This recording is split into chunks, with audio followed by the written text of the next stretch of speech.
ButtKicker. Feel what you've been missing.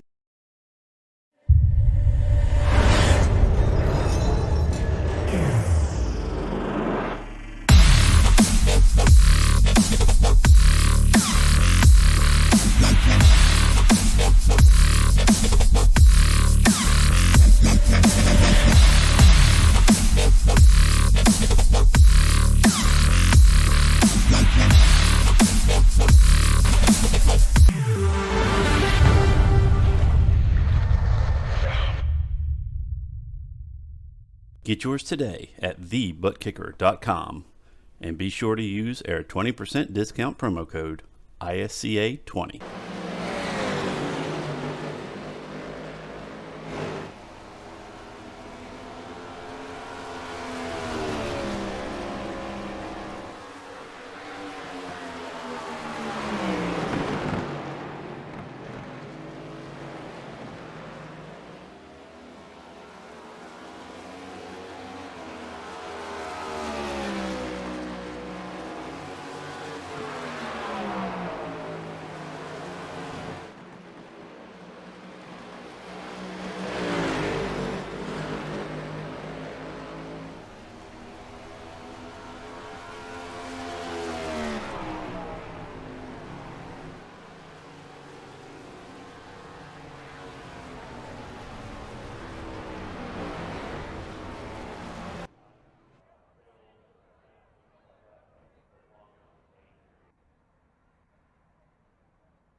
Live from Madison, Illinois, we welcome racers one and all to the Gateway Motorsports Park and the Worldwide Technology Raceway for yet another round here in the Iverson Stock Car Association and your running of the AutoZone 200. My name is Bill Rambo. I've got Brian Brett beside me in the broadcast booth with Rob Meldick down behind the cameras for tonight's race. So as we enter yet another race, this time racing on over in Illinois here, Brian. It is a very unique racetrack and one that we don't see all too often. I have to say, I'm glad that we're seeing such a unique track back on the schedule after such a long hiatus.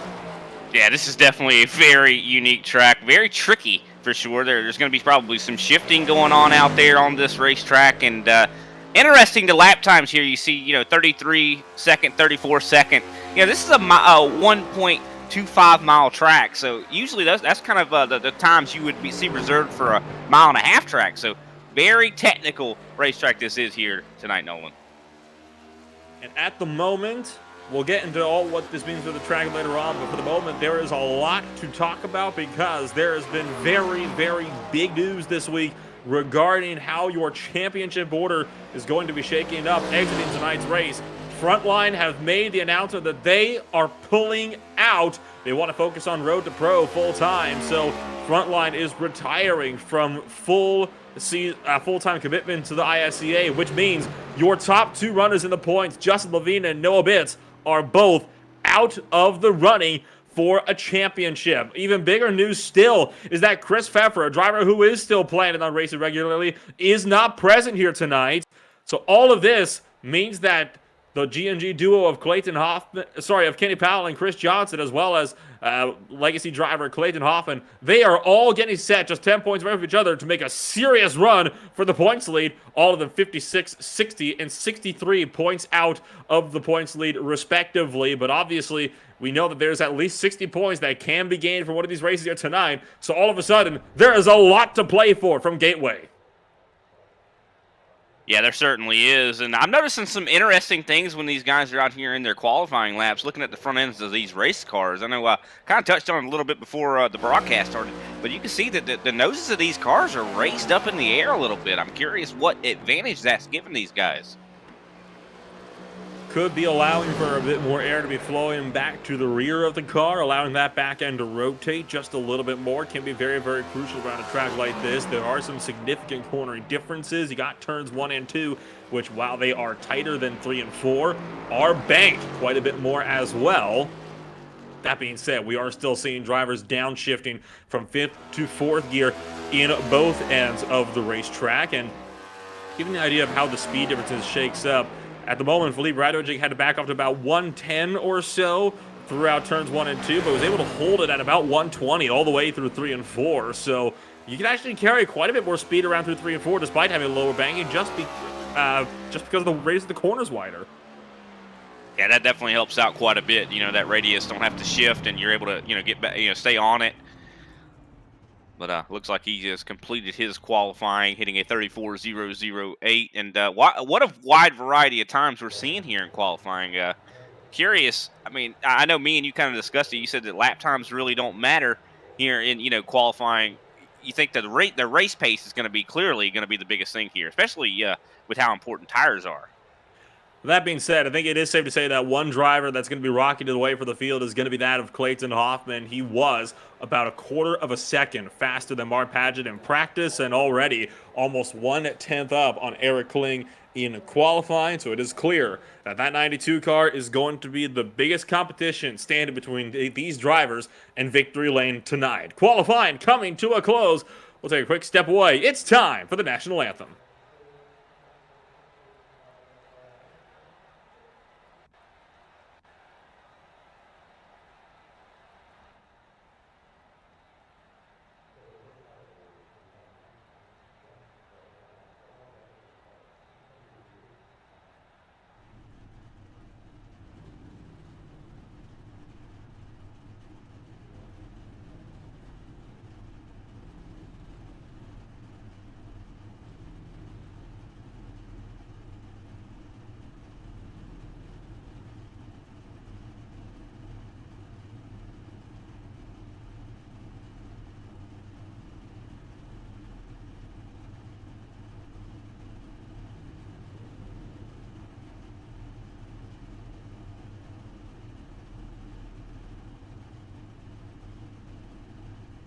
ButtKicker.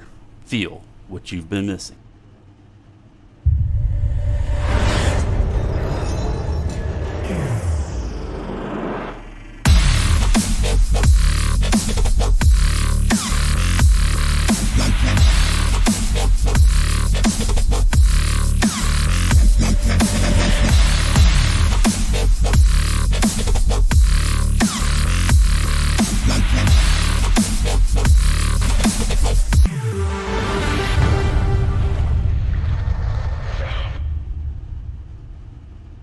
Get yours today at TheButtKicker.com and be sure to use our 20% discount promo code ISCA20.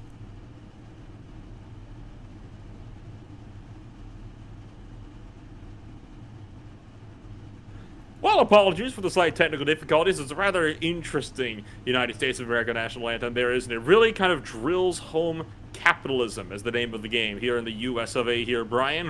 Well, it was just, again, apologies for the slight technical difficulties there. Just some of those that tend to happen from time to time. But let's go through your starting grid here tonight for the AutoZone 200. It's Clayton Hoffman on pole position with Eric Kling about 1/10 of a second behind him on that front row. Dan Chamoun sits in third on the second row with RJ Root in fourth. Mark Padgett is in fifth place with Kenny Powell down in sixth. Greg Wachinski is seventh with John Mullins in eighth. And it is Dave Long with Josh Schaffner, Brian, rounding out your top 10. Yeah, starting here in 11th to 78 of Andrew Griesbaum. Hopefully I'm saying that correctly. 12th place is going to be Felipe Radovic. 13th, Corey Cook. 14th, Robert Pattengale. 15th, Jeffrey Souza. 16th, Thomas O'Hare. 17th, Jeff Barnes. 18th, Carl Dodson. 19th, Wayne Grassi. And 20th, Al Kieslowski. And from what I've heard, had a very good performance last week. Had a good run 1 week ago, and he is looking to see if he can repeat that here tonight, but it's going to be tough starting that far down the order. Paul Olson is in 21st place with Christopher Tate down in 22nd. Don Avery is 23rd with Matthew McMeekin in 24th. Philip Kruger is 25th. Derek Jacobs is 26th. Now there's Paul Daniel and James Oxford to round out the 29-car field, excuse me. And I tell you what, it is a bit interesting, isn't it? You got a 29-car field here tonight, Brian, and yet, despite all of that, only 15 drivers setting lap times in qualifying. What do you make of that? I mean, that's almost half the field. I mean, it pretty much is half the field. Quite a rare instance, I'd say, in ISCA. Usually we see a lot of qualifiers. And, you know, interesting strategy. We're going to see how it plays out. You know, a lot of these guys, I think, have the tire strategy in mind as they roll off of the grid here. It is a bit of an interesting one, isn't it? Because obviously, you know, when you hear that half the grid didn't qualify, you think either super speedway or road course, typically, right? I mean, it's not very common to see something happen like this on one of these tracks. I wonder if it is because it is a bit of a new facility, so some drivers wanted to sit further to the back, and well, because of that, everybody had the same idea, and now you got guys starting the mid-pack that probably didn't want to end up being there. But as pace cars get set to roll them around down the back straightaway, what are some of the things you think we can expect from tonight's race here, and in this opening 30 laps here, Brian? Well, I think a lot of aggressiveness probably going to be happening out on the racetrack. I mean, this is one of those tracks that kind of makes you think you can drive it in a little bit harder than you really can, so could see some guys overdrive it. But the guy that plays the patient race, I think, is really going to be the one that comes out on top here tonight. Could not agree with you more. We want to thank all of the race fans for joining us here on a Thursday night. It's time to get the Irish and Soccer Association ButtKicker Cup Series back underway as we go green flag racing at the Worldwide Technology Center in Madison, Illinois. And great launch there for Clayton Hoffman, already able to get clear of Eric Kling. Kling going to try to fall back in line here. Trouble already! Front straightaway. Christopher Tate being spun around, and we have a yellow flag before we even get the whole field through turn 1 down the front straightaway. And there you see a stranded 54 car. Yeah, already a ton of damage on that machine. That is not the way you want to start this race. And it looks like the right into 77. Well, I don't think it was quite that. I think it's a bit more complicated than that. I think Greg Bartlett in that 77 car missed a shift, and Tate couldn't react in time because I heard the 77 pinging off the rev limiter, and obviously McMeekin was left with nowhere to go, and that also collected, I believe that was Derek Jacobs in his Payson Chevrolet. Yeah, I think that's exactly what happened. I mean, you saw how much the 77 slowed up in comparison to everybody else. I mean, he didn't hit the brakes by any stretch of the means, Brian. He just didn't go. Yeah, I can see that for sure. He just did not go. I wish the 54 had shown a little bit more awareness there, though. I mean, I think that was still avoidable for both of those drivers. I can give him a little bit of leeway. I mean, as somebody that's been in these types of bad situations, I can say it is very, very difficult because you're on the throttle, you're trying to upshift and focus on your own shift. You don't expect, people to just miss the shift in front of you. It's only by the slimmest of margins, right? But that is just enough. So with all of that, we're under caution for the first time tonight, and we haven't even made it to turn 1 under green. Yeah, what an accident that was. I mean, unfortunately, there was some innocent bystanders out there that got caught up in that one. So even if you were planning on running that patient race, some of those guys got taken out just now. So we'll have to see if they were to get some of that fixed. And curious how it works here at this racetrack. We see at a lot of tracks where you get up to speed pretty high, and the draft is important, the aero is important. Could these guys, with some damage, could it slow them down? I do think that is a very important thing to note, is the fact that engine power, it might not be as important when it comes to top speed in this case, but it can still affect your acceleration, right? And at a track like this, where you're on the brakes so much and acceleration can be key to get a good run out of these corners, the front end damage is still definitely going to be something to be concerned about. So Christopher Tate's going to have to be keeping one eye on that. And I know that Matthew McMeekin is going to be in a bad way. Derek Jacobs will be similar. Yeah, I mean, you look at Matthew McMeekin, he's missing his whole front end. He looks like a discount modified right now. How many times have we seen that already over the course of this season? And already 1 lap to green because nobody was a lap down when the caution flag came out. And it looks like everybody will be staying on the lead lap. Yep, Derek Jacobs able to beat the pace car out there, so good on him to remain on the lead lap, get some of that damage taken care of. That also means if another caution comes up, it'll be dealt with in just as quick a manner. Yeah, already fireworks going off here at Gateway, and you know, this is one of those tracks you kind of expect them. You know, it takes a lot of skill to drive around this. And we were talking about that damage. You know, it actually could end up playing in some guys' favor at a track like this. You talk about the, you know, being on brake and having to slow down for these corners. Well, you know, if you are a little slower in general, you might be able to actually carry some more speed through the corner. But you're going to definitely be lacking on straightaway speed. And well, coming around through 3 and 4 this time by attempt number 2. Will it be second versus same as the first? Once again, Hoffman in his Premier Racing Center shops Toyota Camry. Again, set to take us back to the green flag. A very early launch for the 92 car, this time by season 2 car lengths clear as it crossed the start-finish line for attempt number 2 at the race start. Yeah, I think that helped out Dan Shamoon back there in third a little bit there. He almost was able to stay right there with the 95, but the 95 does get clear for second. This time around, we are clear through 1 and 2, so it's looking like a much better start already. Nobody missing any shifts this time around. Looking at RJ Root and Dan Shamoon in the battle for P number 3 on the racetrack. Shamoon holding the inside, Root up top, but Shamoon is going to pull clear in his DSP Mustang as up front, Hoffman leads the first green flag lap of the race. Now, one great thing about this racetrack is you can see a lot of side-by-side action. You know, both lines are able to, you know, be functional and work, and I think we're going to see a lot of that here. And especially as these tires wear, I think the groove up top might actually become favorable for these guys. So we'll have to wait and see how the track conditions change, how these tires change as we get set to this first stage. Right now, everybody's single filing out, though. Looks like everybody content to stay in position until the end of this stage. I mean, it's probably a smart call. You really don't want to push too many buttons while you're out there right now. No, you certainly don't. I mean, this might be a bit of a longer track at 1.25 miles, but it is still a track where you can see some drivers using the Chrome Hornet to get a little bit too upset. And there you see the 61 car of Corey Cook in his Chevrolet, well, Chevrolet really, working his way around through 3 and 4. Just in behind, Dave Long losing out to that 8th position. He'll fall back to be number 9 as a result. And so far, that is exactly where he has started on the day. So overall, having not gained much, but also hasn't lost much. I want to kind of just point something out here. I'm finding this a bit interesting.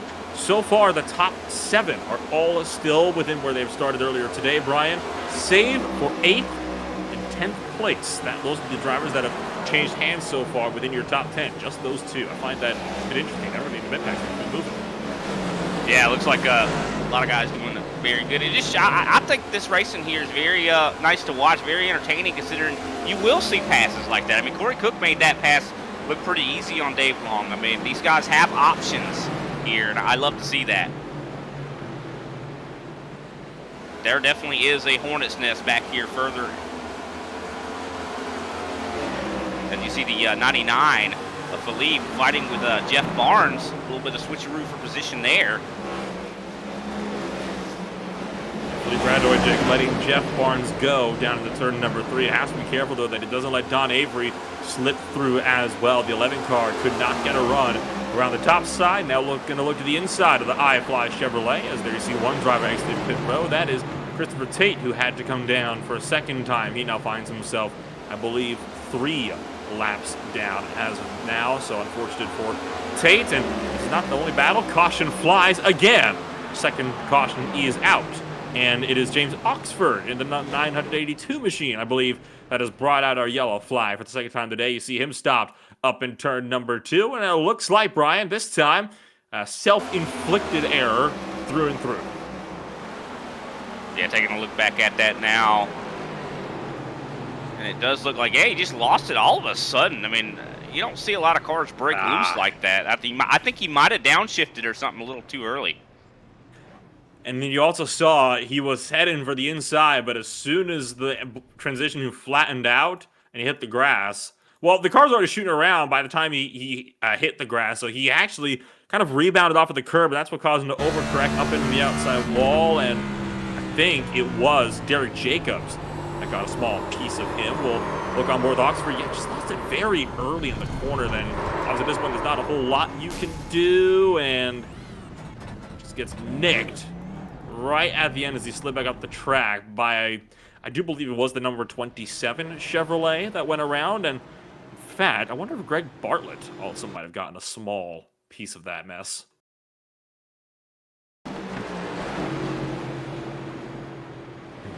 Looking back at another look at this one, there you see Bartlett squeaking through, and the 27 car definitely nailed him, though, right in the right rear.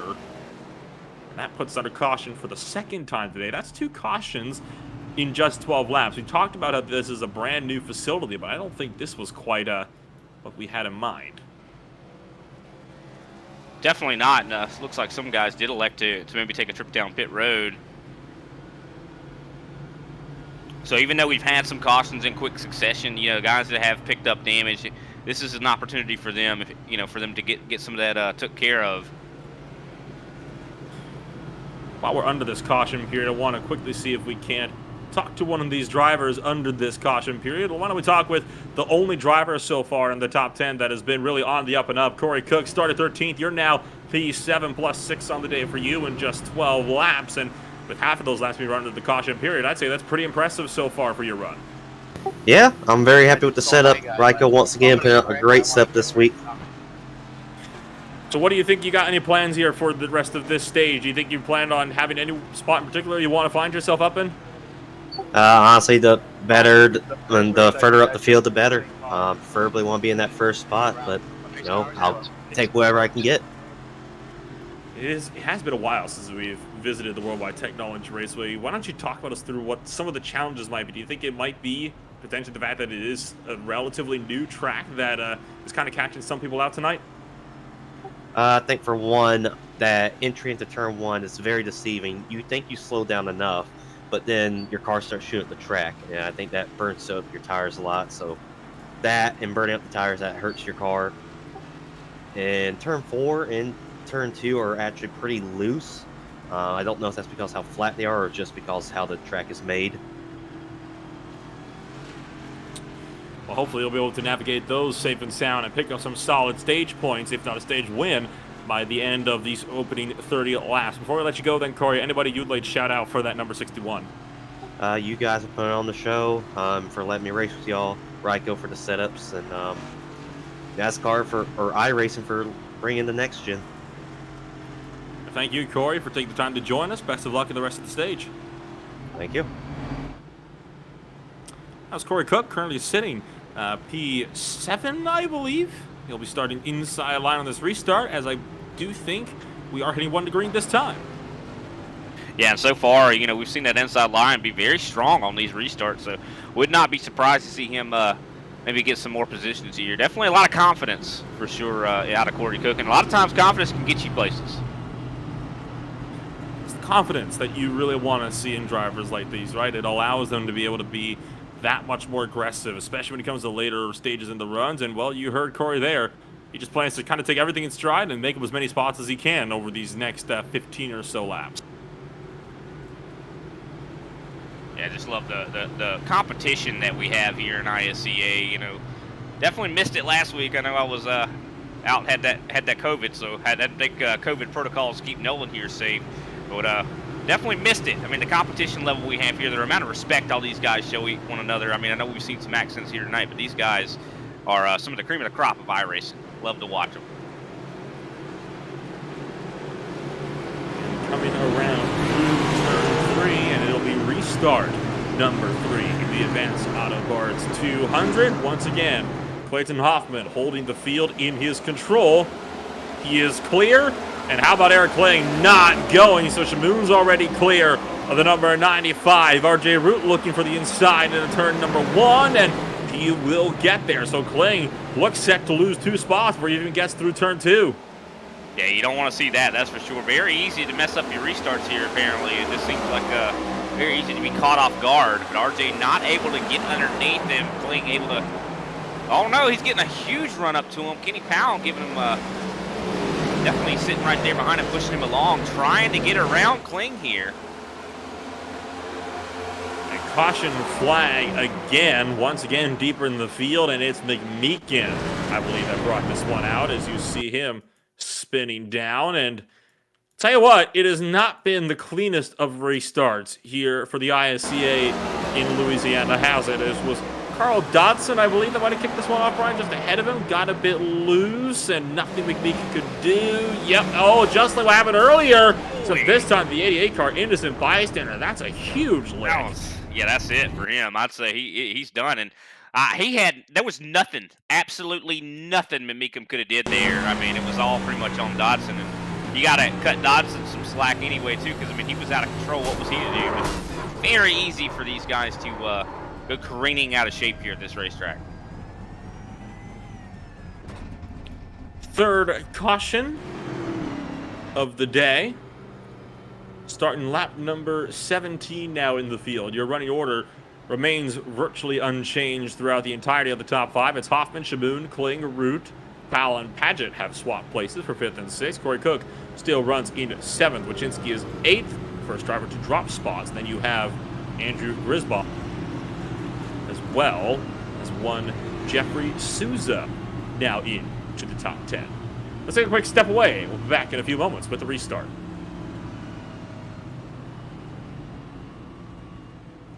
Your car is everything.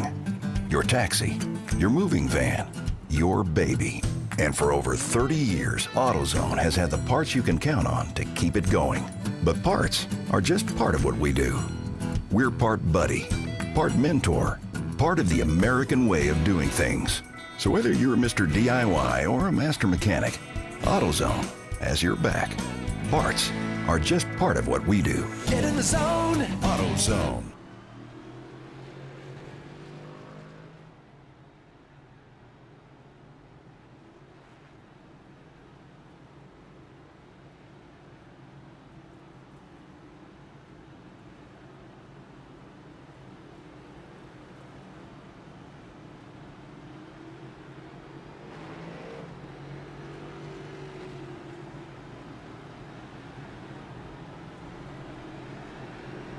Still under what is the 3rd yellow flag in the Advanced Auto Parts 200 from the Worldwide Technology Raceway in the Gateway Motorsports Park, located in Madison, Illinois. You're watching the iRacing Stock Car Association's ButtKicker Cup Series with myself, Nola Rempel, with Brian Britt and Rob Melnick. Working cameras downstairs in the production booth. It has not been the cleanest of starts to this race, shall we say. It's very rare that we see even one caution in these opening stages, let alone 2, let alone 3, before we're even 20 laps into a 160-lap race. And so far, first caution was brought because somebody missed a shift on the initial start.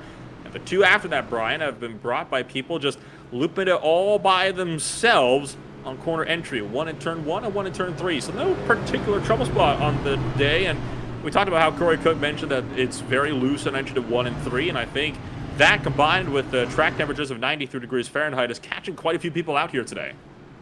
Yeah, I think that's 100% what it is. I mean, a lot of these guys, maybe they were on a different track before, cooler temperatures, but they definitely have a little bit of a hotter track out there, a little bit more greasy for sure, and a lot of these guys probably hungry, for position, so they're going to be more willing to throw it into the corner and be loose like that. So definitely tightrope these guys are walking. Hopefully they can start walking it a little bit better. I think once these guys get it out of their systems, I think we're going to have some good racing going. I think part of what is catching these guys out is also the time of day, believe it or not. Because, I mean, look at the real world. Whenever any series ran here, I mean, when the Truck Series ran here, it was at night. Whenever the IndyCar Series comes here, it is again at night. When the ARCA Series here was here, it was at night. Most races here are traditionally night races, no matter where you look across the board, right? So the fact that, this race is in the day, this is, believe it or not, the first day race I have ever seen, both in sim or in real life, at Gateway Motorsports Park, which does, I think, kind of throw an extra wrench into the works, because track temperatures are a little bit hotter than I think some people were expecting, and the winds as well, right? 11 miles an hour in the northeast. So they are having to deal with some serious crosswinds, which is probably not helping the situation. Oh no, it sounds like everything's against him.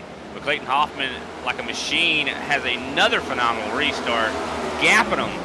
Oh, by the time he gets to the finish line, he's already got like 5 car lengths.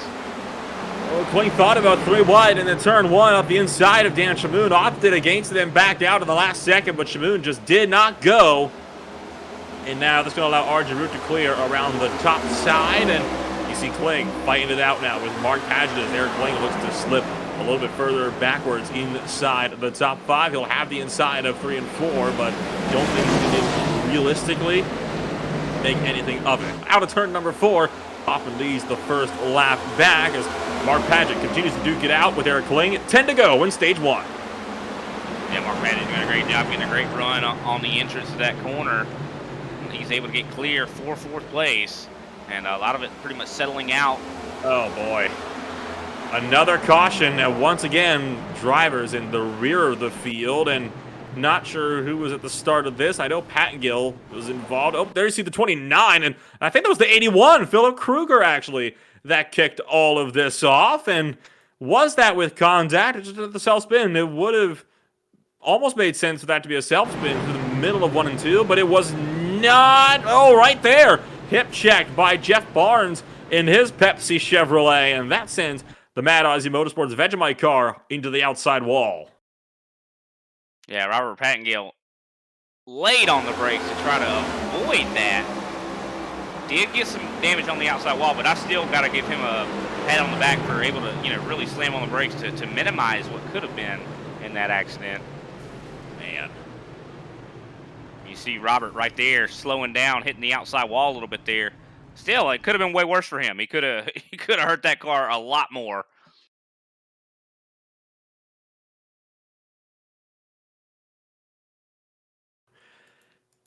Let's take another look at this one here on board with the 32 car. Looked like Barnes was pushing up on the apron just a little bit. We'll watch this here as we get set to wrap this one out. And just push up a bit just as 81 comes down, and that's all she wrote for Philip Kruger.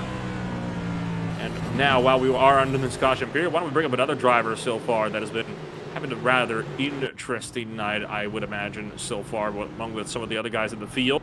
Let's talk to the guy inside the top 10, Jeffrey Souza. Now joins us up at the broadcast booth. And Jeffrey, to say this has been a rough start to this race, and one that we're not so used to seeing, is a bit of an understatement for the time being. But how have you been managing all the pacing so far? Honestly, I'm surprised I'm doing as well as I have so far, and actually have not gotten any accidents yet. This season has been terrible for me so far, but I've actually gained 6 or 7 spots, I think, since we started the race. So I'm happy so far, at least. And how about you tell us about what some of the difficulties have been about the track for you so far today? It's been 2 self spins, 2 cautions for contact, and do you think the new track might be influencing the number of caution flags that we've had so far today?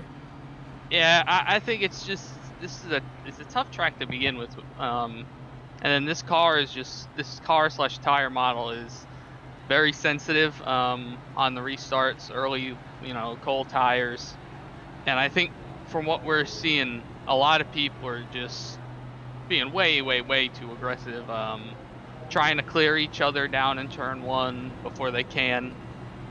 I think the first incident was on the restart, like on the straightaway itself, so I think everybody just needs to calm down, sit down, get going, and just, if we can get in a groove here of green flag laps, I think we'll be fine for the rest of the race. And with yourself in the top 10, you mentioned this is one of the more better performances you've had so far on the season, and not a lot to go in stage 1 as well, so you're looking set to get at least a couple of stage points at the end of stage 1 here. Do you plan on maybe going out and getting a few more over the course of the night and potentially getting the top 10 in the race overall?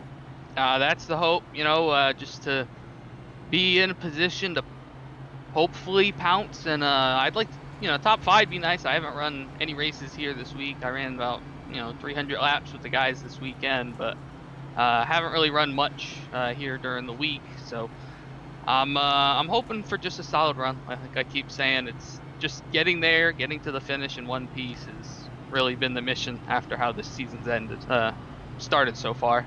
We're hoping to end it with some better runs. So I thank you guys for doing the interview here, and hopefully we can get some green flag laps in so you have something interesting to call instead of just calling the yellow flags. And well, before we let you go, then anybody you'd like to shout out for the number 14 Susan Media Mustang? Yeah, I just want to thank Susan Media for being on board every week, and I want to thank the Triad team for working really hard on this setup. We've had speed this week. It's just been if we've been able to stay in one piece, really. And thank you, Jeff, for taking the time to join us up here in the broadcast booth. Best of luck throughout the remainder of these last 5 laps in Stage 1. Thank you. So it will be 5 laps to go when we take the green flag here, Brian, and that means another caution to this point would end Stage 1 prematurely behind a safety car. Yeah, I'm not sure what we're going to see here. I have high hopes, though. I think that these guys are going to be able to run this out. Definitely give the fans something to write home about for this, for the end of this stage here. I think Stage 2 is going to be a little bit of a redemption arc for a lot of these drivers when it comes to maybe getting it a little calmer here.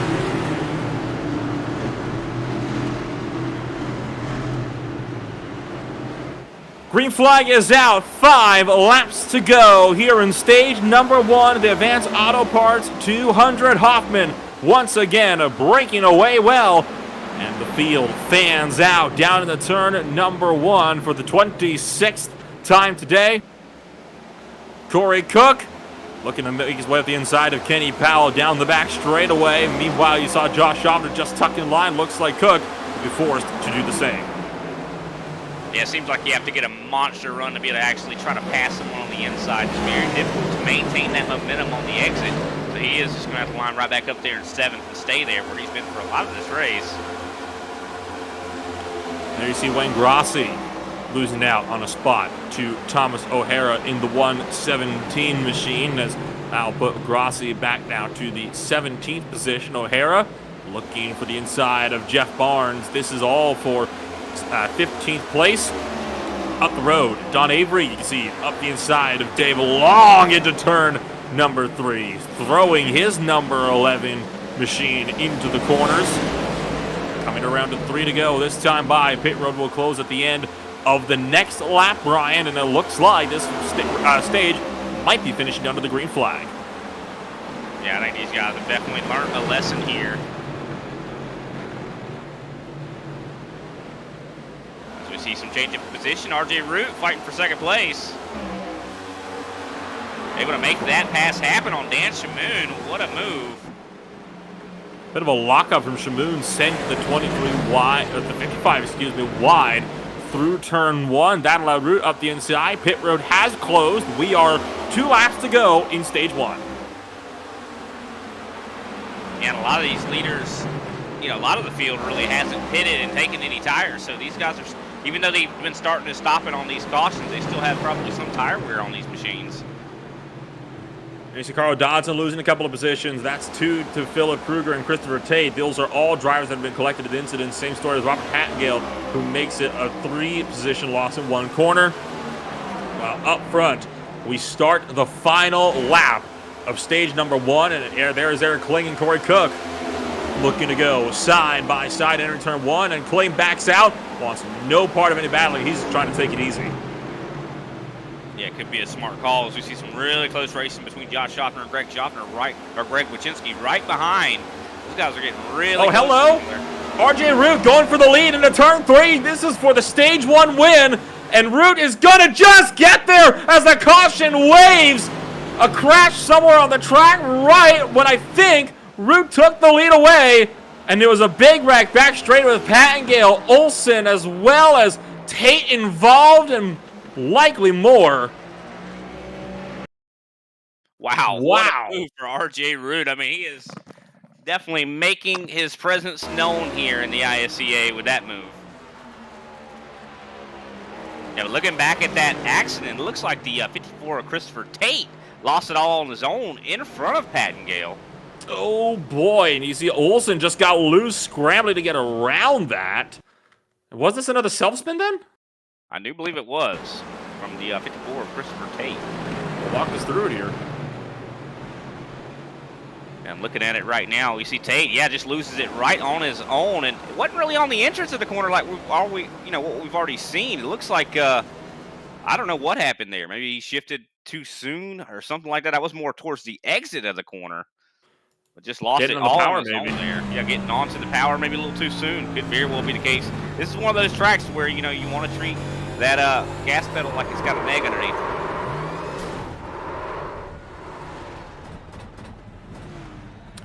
And well, with all of this being said and done, stage 1 is complete, and we'll wait until your leaders are out of pit road with yellow flag pit stops very much underway, and then we'll drag up your stage 1 winner, RJ Root, to give the number 8 Edge setup shop driver a chance to voice his thoughts.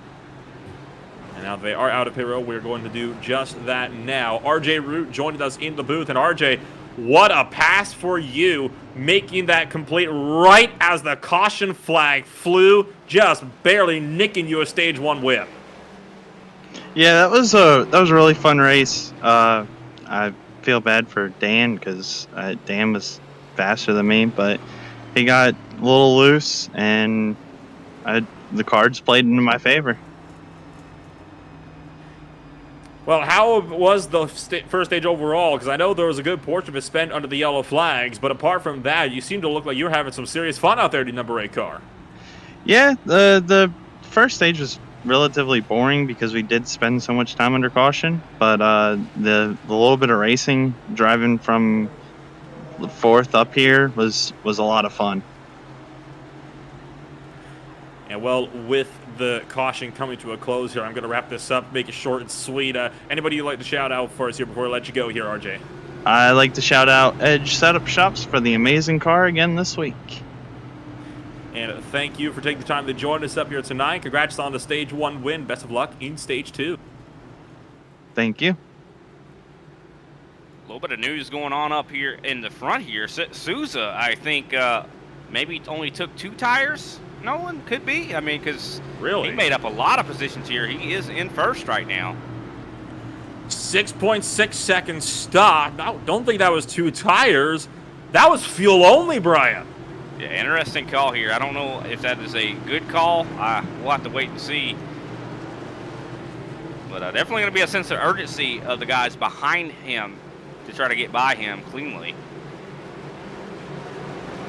And well, as pace car takes us through turns 3 and 4, Jeffrey Souza will be in control of the field as he leads us back to the green flag. Stage 2 underway for the Advanced Auto Parts 200 for the Worldwide Technology Raceway. Souza immediately to the top shelf, but Hoffman not able to send one up the inside into turn 1. Souza seems like he's got some pace here, able to hold off. I did not think he would make it multiple corners, but he is doing a phenomenal job. Have to see how long it lasts, but RJ taking advantage here. Now Dan Shamoon taking advantage on Clayton Hoffman, taking over 3rd. And pushed up the track is Dan Shamoon as well, so Hoffman going to try to make that run for the 3rd place work. Keep an eye out up front, though, if RJ Root decides to have a look at the inside of race leader Souza, and Hoffman going to back out of the battle for 3rd, let Shamoon go, and that is going to put the 92 car side by side with Mark Paget, although looks like Hoffman will be able to get the run he needs out of turn 2 to just hold on that spot for now. RJ Root looking for the race lead in a turn number 3, and Souza's not going to hold his lead for long as stage 1 winner RJ Root going to go back to the point. Definitely going to be good for Souza, though, to get some laps led there. Going to be some playoff points. He's already been doing good in that regard when it comes to the stages.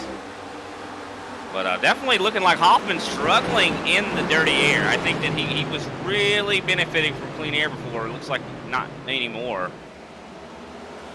The dirty air can be quite nasty. Tracks like this, especially with cars that generate as much as these next-gen cars tend to do. You can see Hoffman now tucked in line right behind Mark Paget, looking to see if he can potentially chase down that Triad 02 Chevrolet just up the road, and You see Souza losing some more ground this time. Dan Shaboon's DSP Mustang going to sweep on through, but wobbling a little bit on corner entry. So Shaboon clearly not too stable under his machine, despite being fast in it. And same story from Mark Padgett, right? Fast off the corner, but not able to capitalize, as he is going to end up not getting the run on Souza. But Souza will let him take the inside line anyway into 3. Yeah, Souza definitely not trying to play too many games with these guys. He doesn't want to wreck anybody. He's running a smart race. I mean, he's going to have an extra set of tires. And, that could really be the benefit. I mean, especially, we saw all those cautions in the first stage. What if we see, a few more cautions in that final stage? Souza could be a genius right now having that extra set. At this point, who knows? And you can see at the moment with Corey Cook up the inside of Souza, Powell trying to follow through. And I think this is kind of the strategy call that Souza took, not to take tires. He's going to continue to slip further and further back till he's outside the stage point. Probably wanting to leave us until later on. Dave Long looking to go over-under out of 4, and he'll also take a slot up the inside into turn number 1. Already, though, a much cleaner start to the second stage overall. I think you kind of hit the nail on the head earlier on at the start of this stage, Brian. These guys just need to kind of get things out of their system, and they just needed a few laps to get themselves sorted out. It looks like that has finally come their way. Maybe we'll run stage 2 out under green. I definitely hope so. I mean, it'd be fun to watch. We're seeing some fun racing already right now. Very entertaining is the Dave Long trying to make his way past the 95, battling with Eric Kling, but Kling is on the move right now. And surprised Kling, wasn't further up in the field. He must have had a little bit of a difficulty on pit road and caused him to lose some positions. But now Josh Schaffner and Dave Long fighting it out now. And I think that outside line is becoming a lot more prominent, particularly out of turn number 1. Obviously, the bank is so much greater in turn 1, so they're able to use so much more of it to be able to get a solid run. We hit the 1/4 distance mark in this race just now, crossing over onto lap 41 out of 160 in stage 2, not set to end until lap 65, 25 laps from now. Yeah, and still a lot of battling going on through the field. I know Philippe Radovic just got clear of Wayne Grossi, I believe. Or actually, I'm sorry, Jeff Barnes. And now they're trying to work their way around Wayne Grossi here. Grossi just not looking like this track is very conducive to his performance. Usually we see him doing a lot better. RJ Root right now almost out to 7/10 of a lead. You can just see how much that clean air, how beneficial that is. Once he got that lead, he's just not having any issues anymore. Schmoon so far has not been able to close in the gap, and he'll no doubt be attempting to close that gap in throughout the remainder of how this race could play out. And John Mullins further in behind, thinking about getting into a bit of a scrap here with Thomas O'Hara, who gets onto the curves on the inside line. That unsettles the 117 and will cause him to lose a spot to Wayne Grossi. And there's he up front. Jeff Barnes thinking inside line on Philippe Radoy. Jake just up the road, but the 32 Triad Chevrolet not able to work his way to the inside, pushed a bit too deep, and instead ran wide for 2. Yeah, it just really seems like that that curving is lava. I mean, it doesn't seem very, raised up or anything like that, but it does seem like there's a lot of grip there for sure. And a lot of these guys are threading that, they're, riding the edge. But I don't know, we're starting to see a little bit of a, resurgence here from Dan Shamoon, getting closer to RJ Root here. Now about 4/10, 5/10, somewhere around there. But he is starting to make some headway here, Nolan. Well, it certainly is, closing it in by about 1/10 or so every single lap. In fact, the last lap by about 2/10 faster than one RJ Root just up the road. So Dan Shamoon does look like he's about ready to start contending for a Stage 2 victory. It's just going to compare the lap times this time by the line, about another 10th faster. So overall, RJ Root starting to lose some time. I wonder if maybe he burned some of his stuff up early on. The tire fall off can be quite severe. I know in practice, we were seeing drivers hitting, very low 34s, sometimes high 33s Well, it took about 10 laps or so before the fall. It was already greater than 4 or 5 tenths a lap. Yeah, you're 100% right. And, RJ, during his interview, he even commented that he thought Dan Shamoon was faster than him. So, could Shamoon just be, having that really loose condition in the beginning, but once he gets that car underneath and gets the tires temps, up to temperature, I think Shamoon will see a different driver. I think that's what we're seeing right now. But I've been so impressed with that third-place driver, the 0-2 of Mark Padgett. I mean, usually we don't get a chance to talk about Mark Padgett very much. We saw how fast he was in practice. And a lot of times you see how fast a guy is in practice. You can't judge if he's going to be fast during the race based off of that information. But Mark Padgett's definitely been proving us wrong here. He has been fast the whole way through.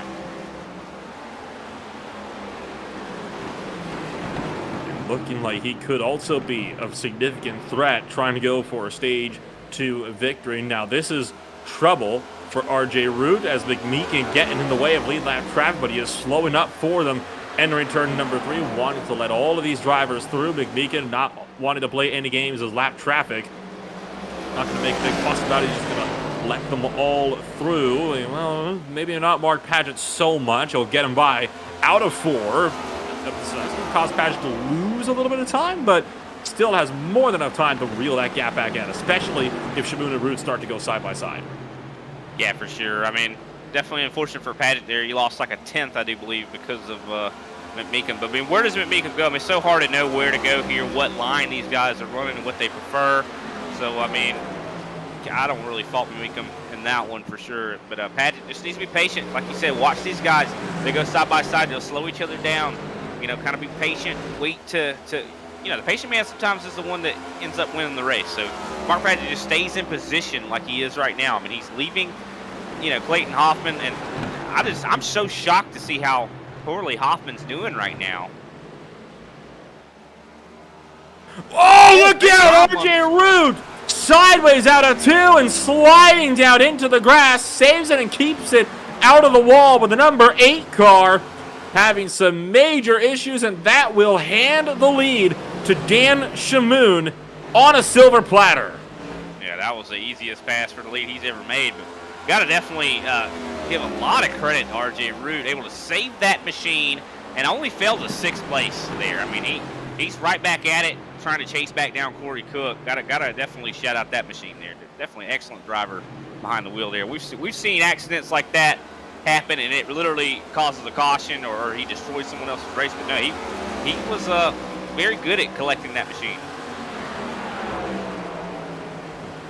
Well, we look back to Corey Cook, who is now in a battle for 5th place with Kenny Powell. He's got a charging RJ Root just behind, trying to close up and see if he can take that spot back. 15 to go in stage number 2. And Root easily has the potential to get a top 5 spot back. I think it could prove challenging if he wants to regain all that lost time to at least get 3rd. Yeah, he definitely doesn't need to dwell too much on that mistake. And him trying to fight his way back into the top 5 could cause him to make another mistake. I mean, especially if he is dwelling on the mistake he just made, and he might be overdriving it to compensate for that mistake.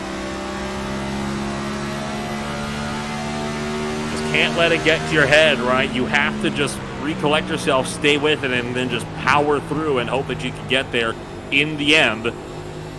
Looking high. Well, look at that there. RJ Root took a higher entry than a tighter exit, trying to diamond off the corner and settle the run. And he's got that run down the backstretch, looking low, throwing it up the inside of the Chevrolet and RCR Graphics Center Chevrolet Camaro of Corey Cook. And that's a spot gain for RJ Root, and he's back to the top 5. Still has time to catch Kenny Powell as well for 4th. Yeah, definitely a good move there for RJ Root. Going to stay well into the points. Saw Corey Cook have a little bit of a blinking issue there, but luckily did not cause any issues. Good Quite grief. some gaps, big gaps going on here from 2nd to 3rd, over a second. But Mark Padgett, though, really, putting a little bit of pressure here on Shamoon. I mean, Shamoon has not got it easily right now. He's one little mistake away from giving it to Padgett.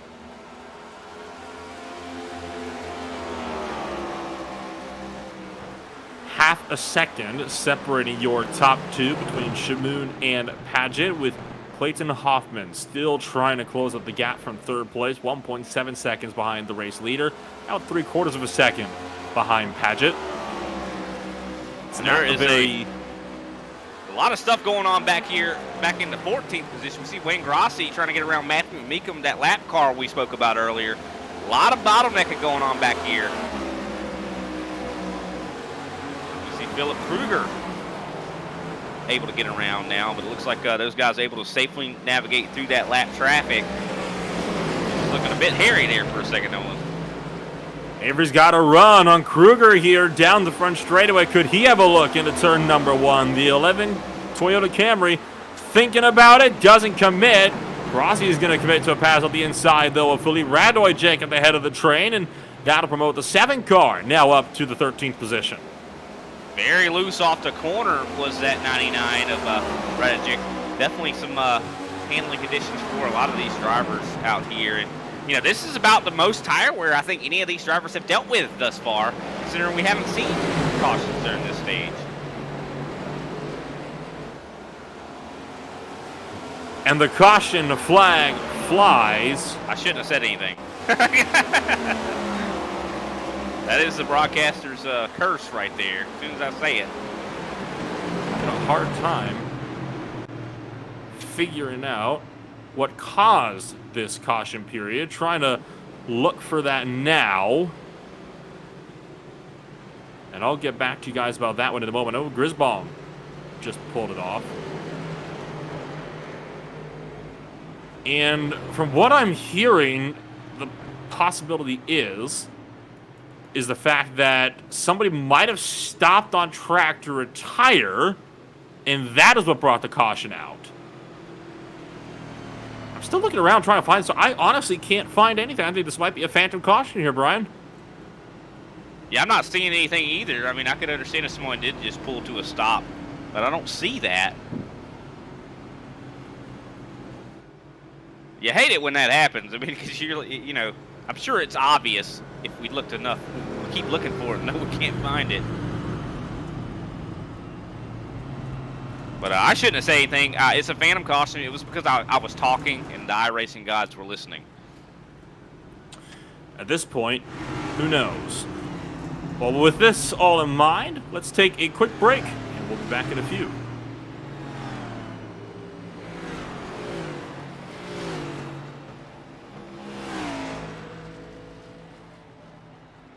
ButtKicker. Feel what you've been missing.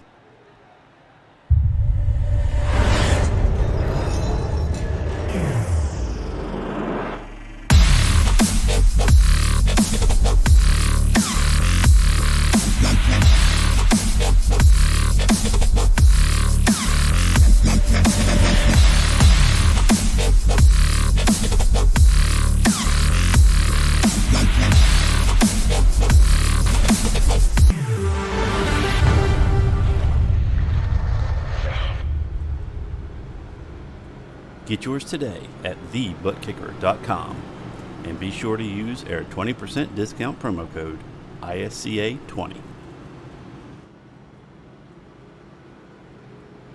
Your car is everything. Your taxi, your moving van, your baby. And for over 30 years, AutoZone has had the parts you can count on to keep it going. But parts are just part of what we do. We're part buddy, part mentor, part of the American way of doing things. So whether you're Mr. DIY or a master mechanic, AutoZone has your back. Parts are just part of what we do. Get in the zone. AutoZone.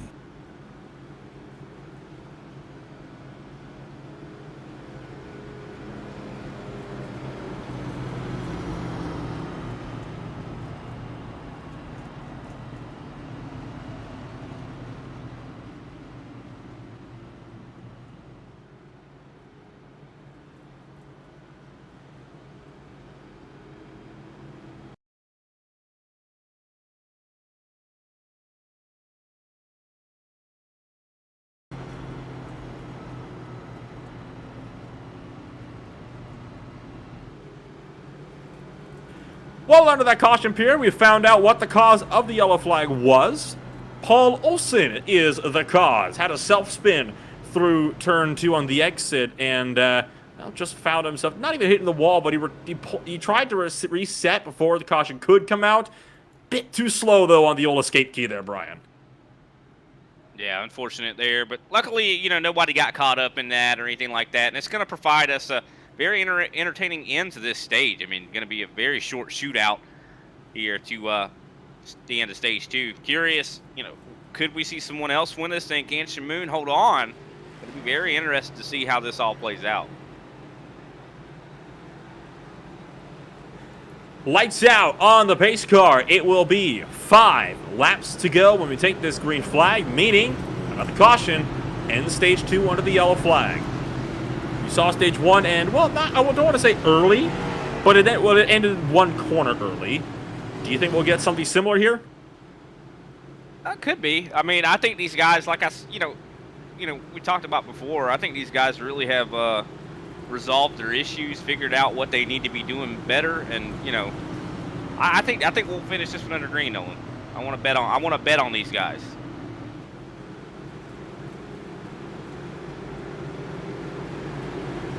Coming around through 3 and 4, and it'll be Shamoon v. Paget, I'd imagine, to take this one to the green. This also helps out Hoffman, who was 1.7 seconds out. Now he has got a chance to see if he can take his lead back and win the second stage Worldwide Technology Raceway here tonight. Pace cars down and in.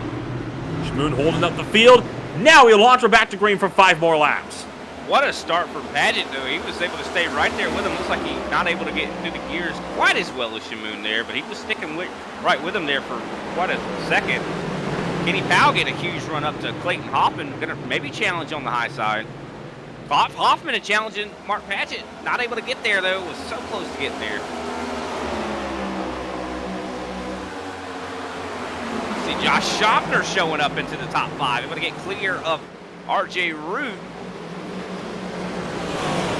And Kling diamonding off the corner, looks like, trying to get clear of O'Hara and making the run on RJ Root as well. And looks like he's got the run he needs to get up to Schaffner, for the time being. And Root not able to make that pass down in the turn number 1.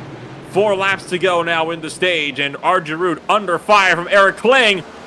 Both drivers bobble out of turn number 2 and down the back straightaway. It has advantage to Root, but Kling has the upper hand as soon as they hit turn 3.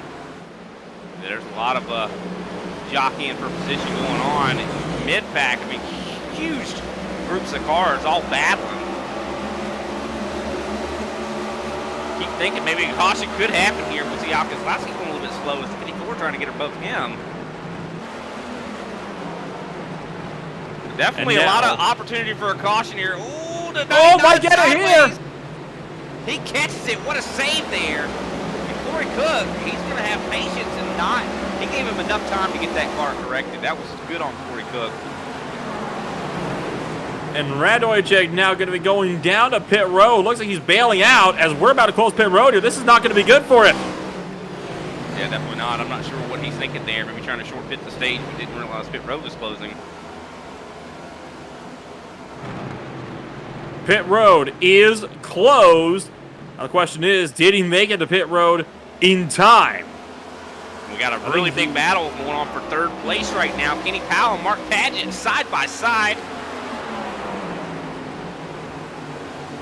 Into turn number 3 for the second to last time in stage number 2. Powell, I think, is just going to pull clear. And Mark Paget going to be under fire from Josh Schaffner. We take the 1 to go in stage number 2. And this is where it could all come to a head. Remember, the caution flag came out down the back straightaway on this final lap in stage 1. Will it be a similar story in stage number 2? Up in front, Dan Shamoon has got no pressure from behind. It's still about half a second back to Clayton Hoffman. So with no pressure in sight, Dan Shamoon is going to come around through turns 3 and 4. He'll take a commanding win in the second stage of tonight's 160-lap event. You got to love the level of competition when you see 2 different stage winners. And caution flag flies. It is Shamoon, Hoffman, Powell, Paget, Schaffner, Root, Kling, O'Hara, Grassi, and Cook. Let's take a quick step back. We'll be back in a few moments.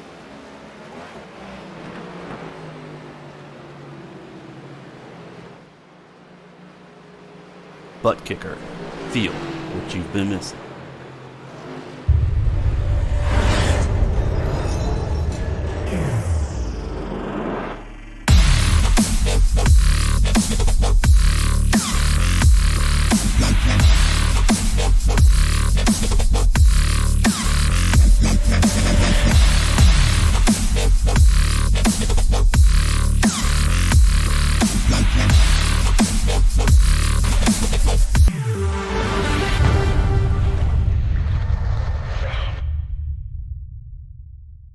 Get yours today at TheButtKicker.com and be sure to use our 20% discount promo code ISCA20.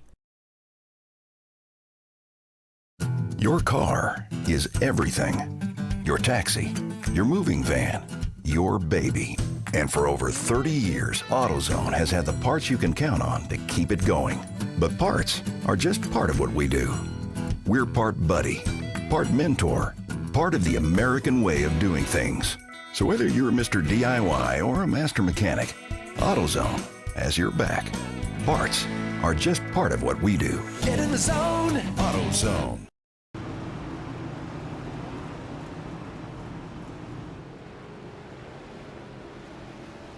Welcome back. Pit stops underway from stage number 2 at the Worldwide Technology Raceway. You're watching the Advanced Auto Parts 200 at the Gateway Motorsports Park, located in beautiful Madison, Illinois.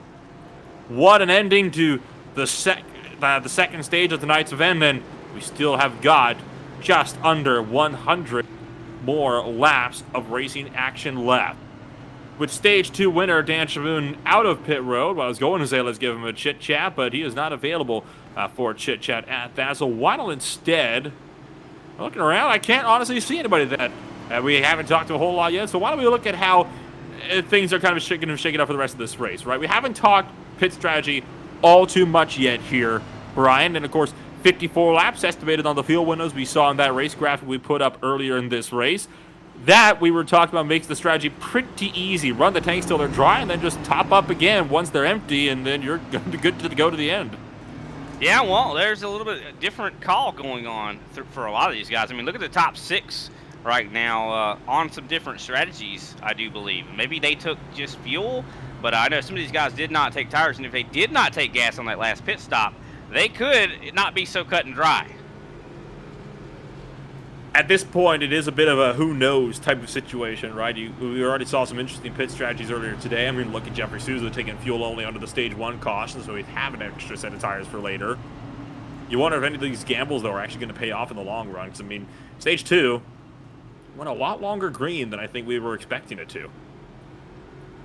Yeah, and I think this stage will go a lot longer green than we expect it to also. I mean, could it be the whole stage green? Not quite sure, but I do know we have around 90 laps that these guys have to do, and that is quite the, I'd say jog for these guys for sure.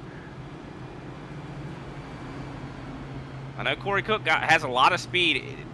Does he have the staying power to hold on longer than Jeffrey Souza did when he took his interesting call? And just a lot more people up there. I mean, like I said, the top 6 on varying strategies. I think the first person probably on new tires right now is Dan Shamoon, and he's in 7th place. So this is going to be a little bit different. I don't think we've seen this situation really occur here tonight thus far. Lights out on the pace car.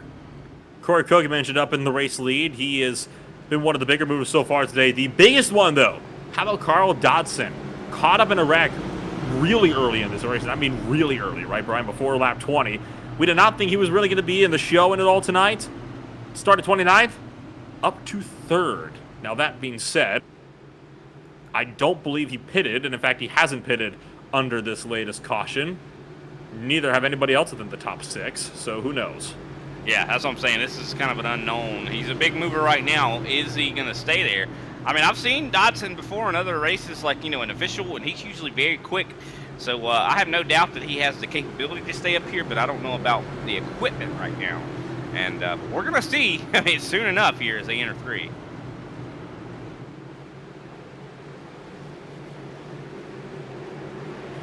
Coming through 3 and 4, it'll be in the hands of Corey Cook. His Camaro and RCR Graphics Chevrolet. And that 61 car that was so good in stage 1, going to take us back to the green flag. And what a start there. Like 4 car lengths he's able to build already. Carl Dodson able to make it into turn 1 and 2. Very strong. Looking like he's going to be able to, you know, conquer Souza right now. Don Avery having a little bit of a blinking issue there in that 11 machine. He is solid now. As you see Shane Moon now trying to get around Dave Long and Jeff Barnes. 3 wide looks like they're for a moment. Oh, in trouble up in front. Multiple drivers being spun around. That's going to be the big one out of turn number 2. Roots at the center of this one. Wachinski is in it. Grossi is there. Still stuck on side by side as the likes of Long and Tate. We'll take a look at the replay as it all collected when Mark Padgett and Dave Long came together right where they were starting to go 3 wide that you mentioned, Brian. And that collected a big gaggle of drivers out of turn number 4. I'd say about 6 or 7 in total. Oh yeah, that was definitely a hard lick there. I'm trying to figure out, I think that was Dave Long. He had the biggest impact out of that whole incident. A lot of drivers collected in that one, and that is not going to bode well for a lot of drivers throughout that field. And I tell you what, one driver we have got to get a look on board with this with is the likes of Al Kozlowski, because he just barely scraped through there. Him as well, I would say, Philip Kruger, I want to take a look at as well. If you can get a look on board with both of those drivers, I mean, they've had some very close calls. And right on board with this one here, Brian, and you'll see exactly what I mean in a moment.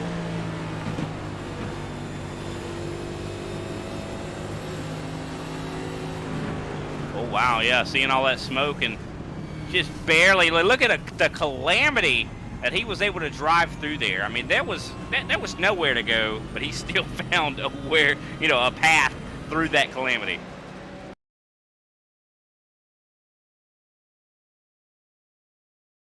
And calamity it was. That looked like an asteroid just hit right there in the middle of all those race cars.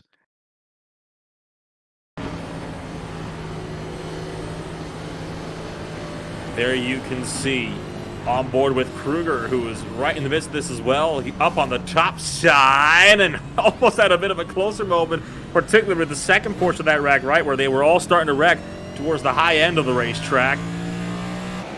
Kruger just able to escape that one with Kozlowski. Both of those drivers, I'd say, lucky that they had some good heads-up driving and they weren't further up the field at that point in time.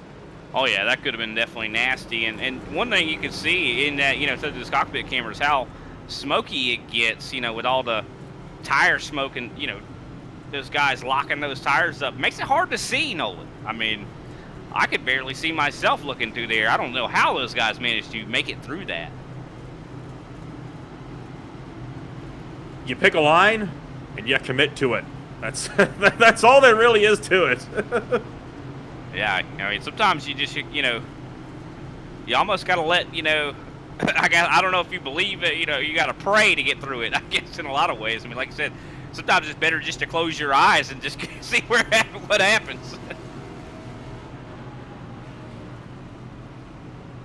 But definitely some excitement in the beginning of this stage here. Curious to see how the rest of it's going to go.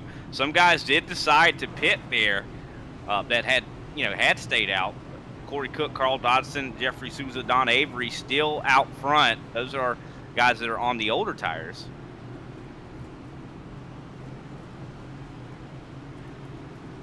And so, we're about 5 laps away from the halfway point.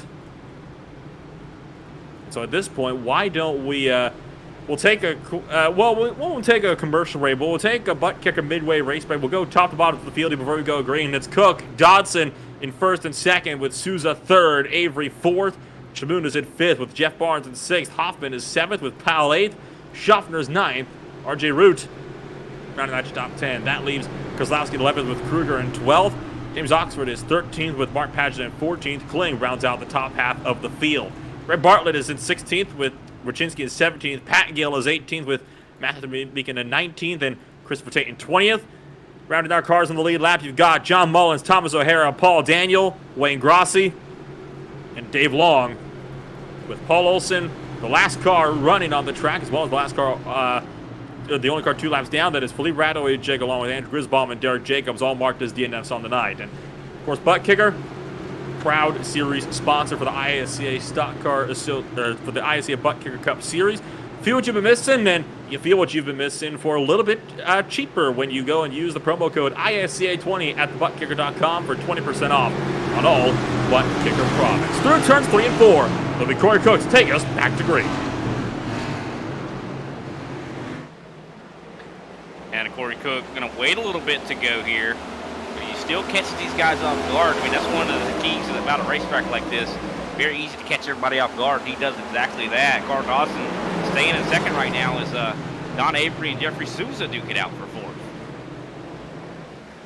And in the midst, you can see Dan Shamoon looking to get his hands dirty as well, right in the thick of this as well, with Hoffman still looking on just in behind. Still a hornet's nest down in the turns 3 and 4, and this is what we can expect this race to stay like all the way up until we get to that first pit window. Realistically, a lot of these drivers just in one long train, and look out for Barnes pushing up the outside wall, almost getting into Hoffman. Yeah, that was definitely very close for Hoffman. I mean, I'm curious on what green flag pit stops will look like at a track like this. I don't think I've necessarily seen green flag pit stops at a track like this. I really hope we do see it, though, and a lot of guys going to have needed to practice that, considering I think this track is new on a lot of these guys' minds as it is. But Clayton Hoffman able to get around Jeff Barnes, even though Barnes had made that bobble. He's still holding pretty strong on the top. Now Kenny Powell going to be able to get by.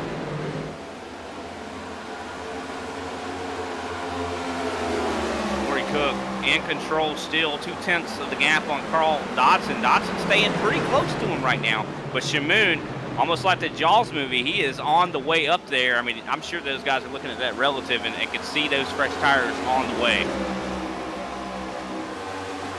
Dodson is going to be a serious threat here to Corey Cook in particular, right? I mean, he has been moving up and up, started almost at the very back. He actually did start at the very back, dead last for Dodson, running second place now and still hanging right with Corey Cook, looking for the inside and actually going to give it up to Dan Shamoon, letting Dan Shamoon through on the outside line. I think Carl Dodson thinking big picture here, right? He realizes he's on the older tires and doesn't see the point in holding up drivers that are on fresher rubber by about 9 laps.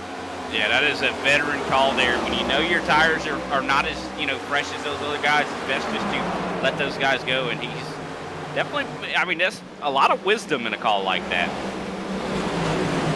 Could pay off. I mean, holding those guys up and racing them real hard could, you already said that guys could use that chrome horn tonight. And it could very easily happen, especially if you make someone mad enough. And I don't think he wants to make any enemies out here. Dan Shamoon challenging for the lead. Oh, really close up side by side with Corey Cook. I think it might have gotten into him. Just a touch for turn 1. It's not over yet, though. Shamoon's still going to look for the inside in the 3, but Corey Cook pulls around and just gets clear. I have a feeling that Shamoon kind of cut Cook a little bit of a break there, but the fact that you got a guy on some more rubber that's holding these guys up is causing a bit of a queue to start to form, and Shamoon's going to have to do something to get past him, or he's going to be passed up himself with the likes of Don Avery looking to challenge. Yeah, definitely, and we already saw Shamoon earlier in the early portions of the run. He definitely has a looser machine, so he definitely needs to try to walk on eggshells a little bit here. Corey Cook definitely showing some speed right now, showing some tenacity, I'd say, holding up a man like Dan Shamoon. Shamoon definitely one of those ones that does not really cut a lot of people's slack.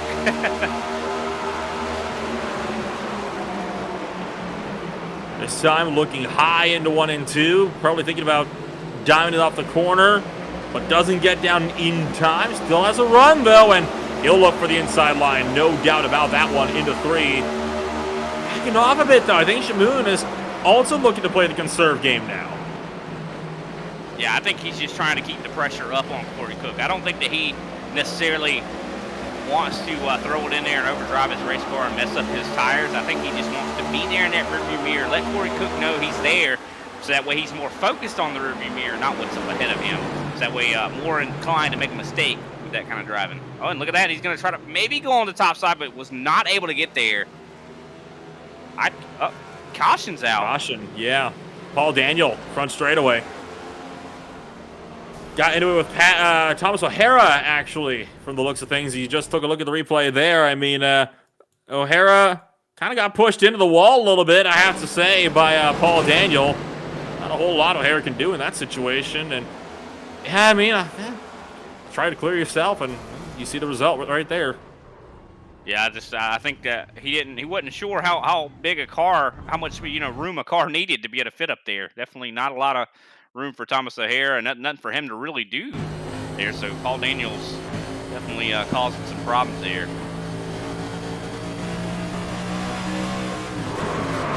Oy, oy, oy. That's on board with Paul Daniel. Spotter likely was telling them, car outside. And if it wasn't, then I say you got to get a new spotter at that point. Yeah, might need to place an ad on Craigslist or something. Try to get you a new spotter, because definitely he was not clear. But he had a good run. I think if he showed a little bit more patience there, I think he could have found himself with another position. Hello, he's just wrecked again under the caution period. Let's jump to that as soon as we finish up with this aerial replay of the wreck there. But he just crashed with Paul Olsen under the caution flag. And I mean crashed in a big way. Like they both slammed the outside wall. Well, that is not good. I must have missed that one. Lapse of concentration, I think. Right there, you saw it, right? You just caught it there. We'll back it up here. We'll show you what happened in real time, but complete lapse of concentration. I mean, just kept turning when he was out of the corner. Probably was looking down on his phone or something. Clipped the grass and, just got loose out of turn 2. And Olsen just nowhere to go. I feel bad for Olsen there. I mean, just what was he supposed to do? I mean, especially under caution, you feel like he should be safe under caution. That's a bit of an embarrassing one, I'd say. That's a 2 for 2. That's definitely going to make the highlight reel for the end of the season.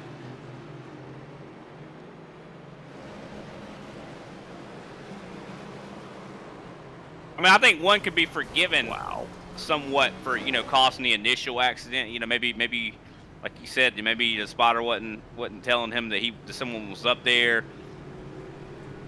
But, under caution, there's no excuse for something like that. I don't have any doubt that he didn't do that on purpose. I think you were right, though. And I think it was just a last lapse of judgment, probably distracted. And you know what? Really, you never know. I mean, Paul Daniels could have children or something like that, and one of his children was bothering him or something like that. Kids, you got to take care of your family. But, I mean, I hope it's something like that. I think that's the only excuse I could see is something that, why something like that would happen. Wouldn't you say, Nolan? Yeah, I have to agree with you on that one. At the end of the day, it's unfortunate, but it is what it is, right? I mean, it's in the past. It happened, and our viewers got to witness it, and it's definitely going to be set in stone. So hopefully, I don't know. I mean, I hate that. I wish we could give a chance to Paul Daniels to talk about what just happened. I think he. I think he. That's something he wouldn't necessarily want to talk about anymore. It's like, I think that's one of the. It was like, all right, we're just gonna move on. Nobody saw anything. We're gonna forget this ever happened. You said I wrecked? What? Yeah, I'm sure he's gonna want to put that one into the distant past.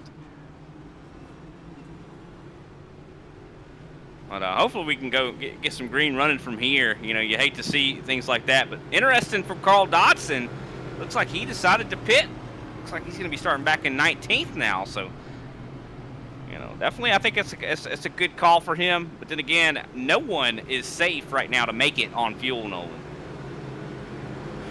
That is the very crucial factor for the time being, is the fact that nobody is safe. There's still 75 laps to go, and it's about a 54-lap fuel run.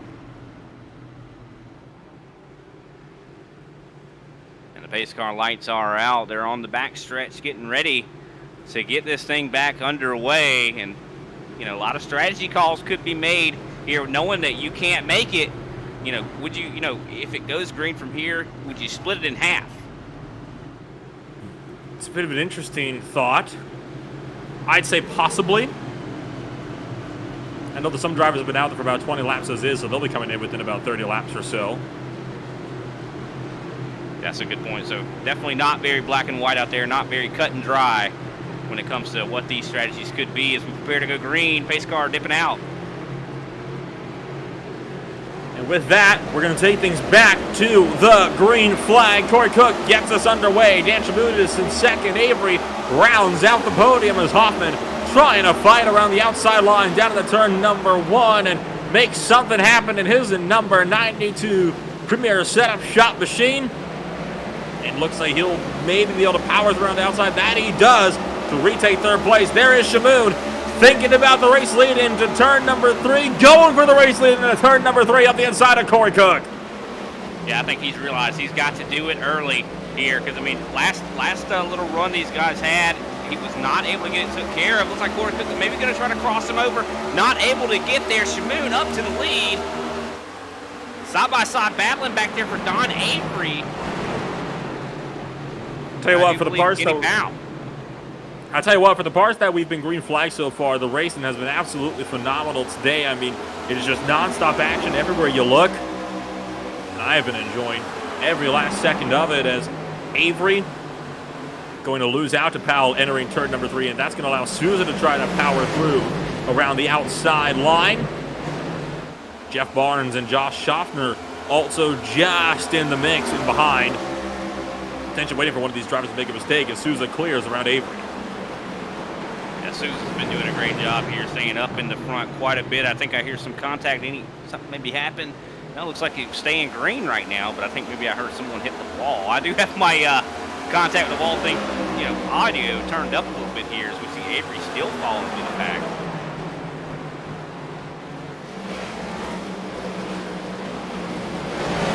Kozlowski starting to drive forward. I think this is the first time we've probably seen him in the top 10. And all those saves and, near misses when it comes to avoiding an accident will get you up in the top 10, I'd say. That's how we got him into the top 10 1 week ago at Texas. And it's how he was also up in the front contending for a race win at the end of the race as well against the frontline duo. And now look to see if he can at least repeat a top 10 finish, and looks like he is going to be set to do that. 19th to 9th place for Kozlowski for the time being, and definitely, I'd say, still has potential to make up a couple of more before races end. 100%. I mean, we're seeing Don Avery, he's falling back for sure, so would not be surprised to see Al Kozlowski get that 8th spot away from him. But I don't know, Eric Kling right behind him is fairly hungry, it looks like. Very desperate to get some more positions. I know earlier he was up in the front. And also Mark Badgett has been showing quite a bit of speed here tonight. Looks like he's going to shove one underneath Eric Kling here. Padgett has had a very up and down night so far, right? He's been up in the top 3 at some points, but he's been falling back outside of the top 10 at the start of stage 3. Now looking to see if he can't retake a top 10 and maybe even the top 5 position as he pushes his way back into 10th place. Now trying to see if he can get around Al Kozlowski as well. And up in front, Schaffner looking for the low side of Jeff Barnes down the back straightaway. He is going to bow out, though, midway through. Still looking, I think, just trying to fill the mirrors of the Triad 32. Oh, will he actually try it here? Looks like he will try to actually send it to the inside of 3 and 4. Yeah, Barnes has been one of those guys that has been just fast enough to be a little bit of a pain. As they're side by side. Schaffner able to get a really good run. Can he get him in 1 and 2? He's backing it up quite a bit here. I think that's really gonna help him on the exit, and it is. He gets clear. Caution on the speedway for a time number. Oh wow! It was a big wreck to the outside wall. Looks like the 27 or the 77 of Bartley got in this one and up on his side. Wrecked by Oxford as well as Patgill collected as well. We'll look at the replay here, and I think Oxford just sent Bartlett, and that's a big lunge back, and talk about going full send or no send, and Patgill just rolling the 77 up onto his side, and lucky he didn't get turtled. Oh my goodness. What a crazy move from Oxford there. I mean, I think that's a little bit on both of those guys, though. I feel like, a little bit of awareness out of both of those drivers would have really made that very avoidable. In all fairness to Bartlett, you can't predict somebody's going to try to dive up your inside from 3 car lengths back. I mean, it's not a very realistic thing to assume somebody's going to do. If you went like that, everybody would be running wide through every corner all the time. I mean, even if Bartlett, didn't come down there, I don't have any. I have no. I have doubts that he would have made that corner. Not Bartlett, but the 70. I'm sorry. And a lot of drivers entering pit road. Dan Shamoon is in, so is Cook, as well as Hoffman, Powell, Schaffner, Barnes, Avery, Paget, and more. Just about everybody that has not come down yet so far in this stage. Now, this is crucial because the top 5 have all stayed out, and only the top 5. They can't make it to the end, and there's 65 laps still to go. So technically, even the guys that came down, they're still not safe. Yeah, I mean, no one can make it here. So that's why I'm kind of interested on why these guys all decided to go down when they can't make it. You would think they maybe, wait a little bit longer. You'd think, but I don't know. I mean, that's why we're up here and they're down there. I mean, this race has been a bit of a toss-up, hasn't it? It really has. I mean, I have zero, any kind of knowledge on who's going to win this race. Because, I mean, I think anybody can win this race. It's anybody's game right now. It's all about strategy right now. I mean, no one can make it on fuel. It's going to take a genius, I think, that's going to win this race. And could it be Souza? I mean, Souza is patient here. He's out here, been running in the top 5 almost all day. He's shown consistent speed on no matter what tires he's been on. So, I mean, I think that, some of these guys that are staying out here, I think why would I pit if I cannot make it right now?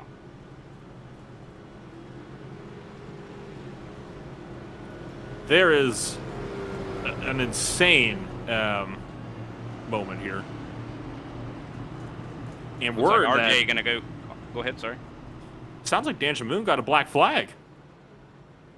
Well, that is definitely not good for him. He's been running so good all night long. But I know I saw RJ Root go back down pit road to top off, so maybe some of these guys are going to try to save.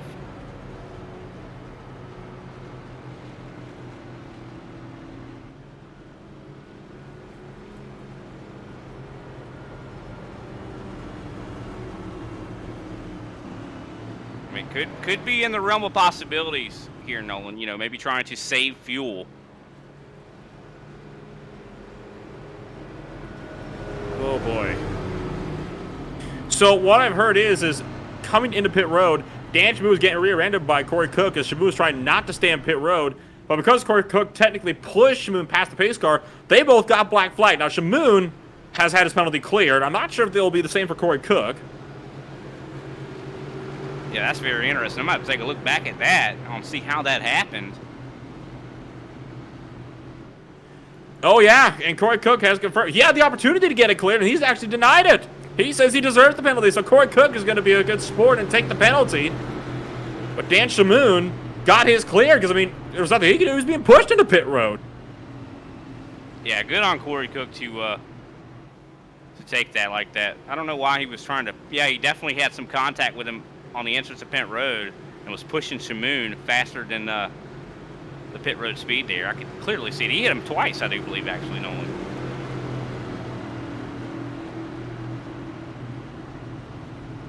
So that could have some huge effects on this race. I mean, even though Shamoon got that cleared, still going to hurt him position-wise. I'm at a genuine loss. I mean, this has just been kicked off at a high gear. I'm sorry I haven't been talking too much under this caution flag. I've just been trying to listen into driver radios and just make sense of what's been going on. Oh yeah, I mean, definitely. I'm sure that those radios have been lighting up quite a bit. But now the pace car lighting it down pit road. Let's see what Jeffrey Souza can do as the green flag comes out. Green flag is out. And Kozlowski did not go at all. That's going to stack up the entire outside line as 3 wide further in behind through turns 1 and 2 for the 99th time today, and still double file a couple of rows deep as they exit turn number 2 down the back straightaway once again. 3 wide high. Look out for the likes of Dan Shamoon charging back to the field. Shamoon is wasting no time. Already broke back well into the top 10. Looking to make that the top 5 before long. Yeah, Christopher Tate was in no man's land there. Oh, almost 4 wide back here further in the pack. They are 4 wide. Holy cow. And now they're going to get wrecked. Dave Long sending to turn 1. Caution flies. Oh. And Long slides up and collects Don Avery, the same driver that just wiped him out. And Wojcinski, I think, collected as well with a 32. Holy cow. 4 wide does not work at this track. I guarantee you that. And we just saw complete evidence of that. What is this race? I mean, just what is this race? Look at this from the air. Watch Avery. Gonna send Dave Long in turn 1 right there. Just, there's no excuse for that. But then Long shoves up the track and out of control. That's I tell karma. you what, instant karma at that. Karma right there. Wow. That is literally instant karma. Good gravy. Just when you think you can't get any more from this race, right? Yeah, this is going to make it even more interesting, though, because I mean, these guys are going to be a lot closer being in that field window to where there might be a possibility of saving them.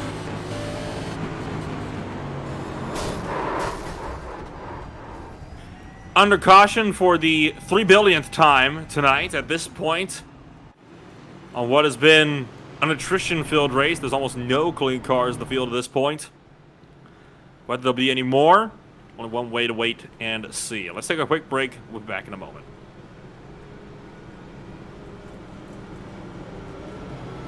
ButtKicker. Feel what you've been missing.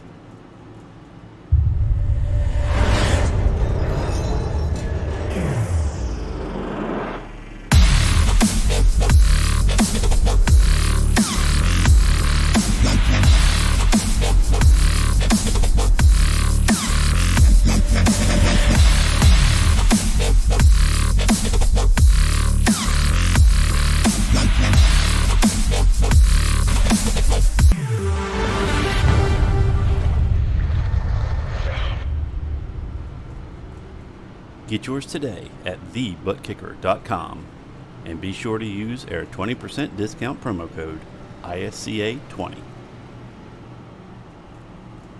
Your car is everything. Your taxi, your moving van, your baby. And for over 30 years, AutoZone has had the parts you can count on to keep it going. But parts are just part of what we do. We're part buddy, part mentor, part of the American way of doing things. So whether you're Mr. DIY or a master mechanic, AutoZone has your back. Parts are just part of what we do. Get in the zone. AutoZone.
To say this race has been difficult has been an understatement for all of the drivers in the field. It has become very much a race of attrition, and a bit more so than I think we all expected it to. It's very unlike the ISCA to have so many cautions in one race.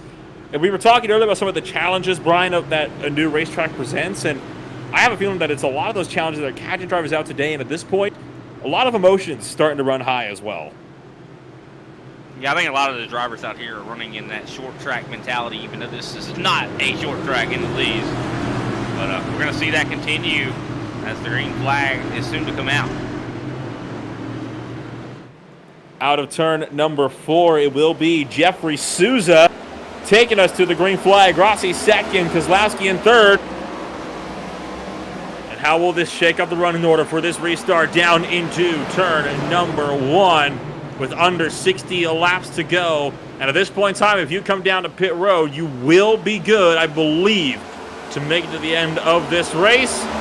3 wide down the straightaway. Kozlowski checking up the field, trying to get out of the 3 wide. Didn't realize there was somebody right behind him. That almost sent Dan Shamoon for a slide.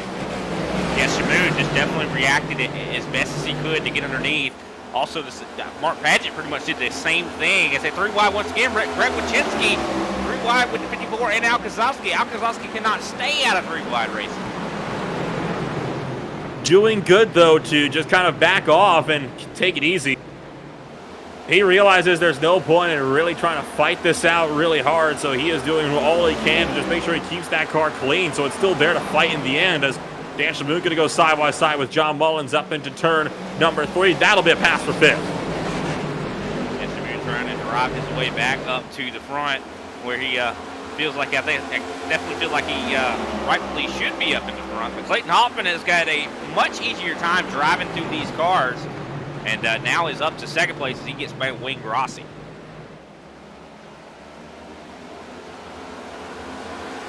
And that definitely saw Dan Shamoon have a penalty earlier. Was able to get that cleared. Still hurt his positions, though, as he's able to get by, I do believe, Carl Dodson up to 4th place now. Shamoon is on a chart.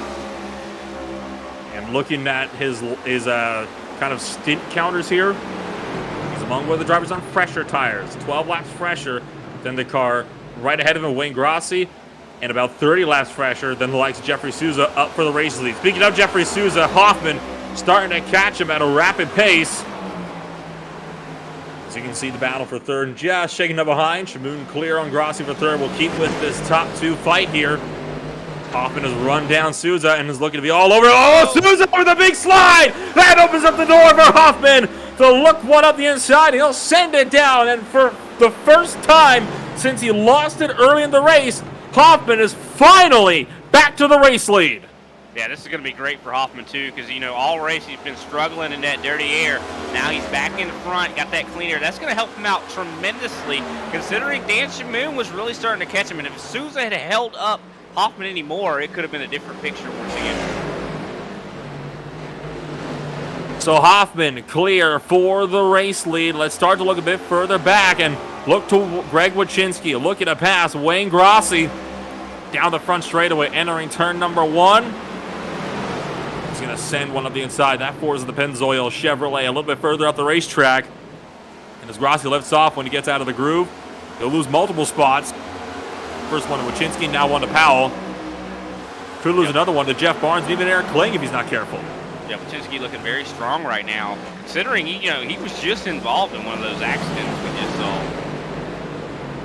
And looks like Wayne Grossi going to be following through the field here. As like you said, Jeff Barnes able to get by him, and now Eric Kling is going to make that spot up too.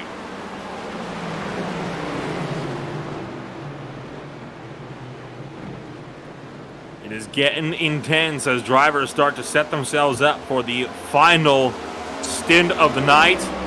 Kenny Powell looking for the inside of Carl Dodson up into turn number 3. It is worth noting that there's a good chunk of drivers that are still not safe. There's 49 laps left to go, and I actually don't think anybody can make it on fuel stop. I think we still have one green flag stop left. The only question is, when is that stop going to come?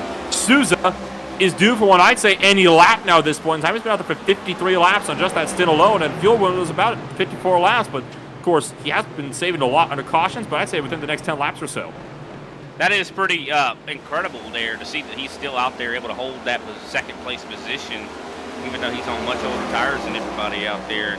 Also got to, definitely shout out Mark Padgett once again, right there on Shamoon. If he's hungry, I have no clue who's going to win this race. Even though Clayton Hoffman's in the lead, back in the lead with that clean air, still unknown on who is going to win this race. He's going to make the right call on strategy. I think that is going to be really going to clearly influence the results here on who can actually make it. If you can save enough fuel, I do not think that some of these guys can. I don't think anybody's safe, like you said, Nolan.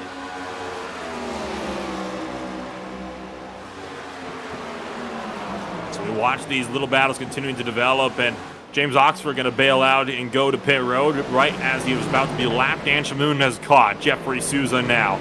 And that DSP Mustang looking to find a way through on the Souza Media Mustang just in front of him. He has the speed to do it. I think Dan Shamoon is going to be very, very patient with this battle coming up here. Now we've seen a different Shamoon here as of late. I mean, we used to seeing him being very aggressive, but he's been being, showing a lot of patience. I think, especially at a track like this. I think patience really is a virtue at a racetrack like this. Such a difficult track. A lot of people like to liken this track to Darlington. I don't know if I see the resemblance. Of course, I think the egg shape, of course, makes it look very similar. Of course, you run different lines, but I think one thing that is very similar is that you have to drive the racetrack and not the other cars around you. It is a bit of a driver's track, isn't it? That obviously makes it just that much more of a challenge as you see Souza lose third place of all to Mark Padgett. And I think that is part of why we've been seeing so many guys struggling so far today.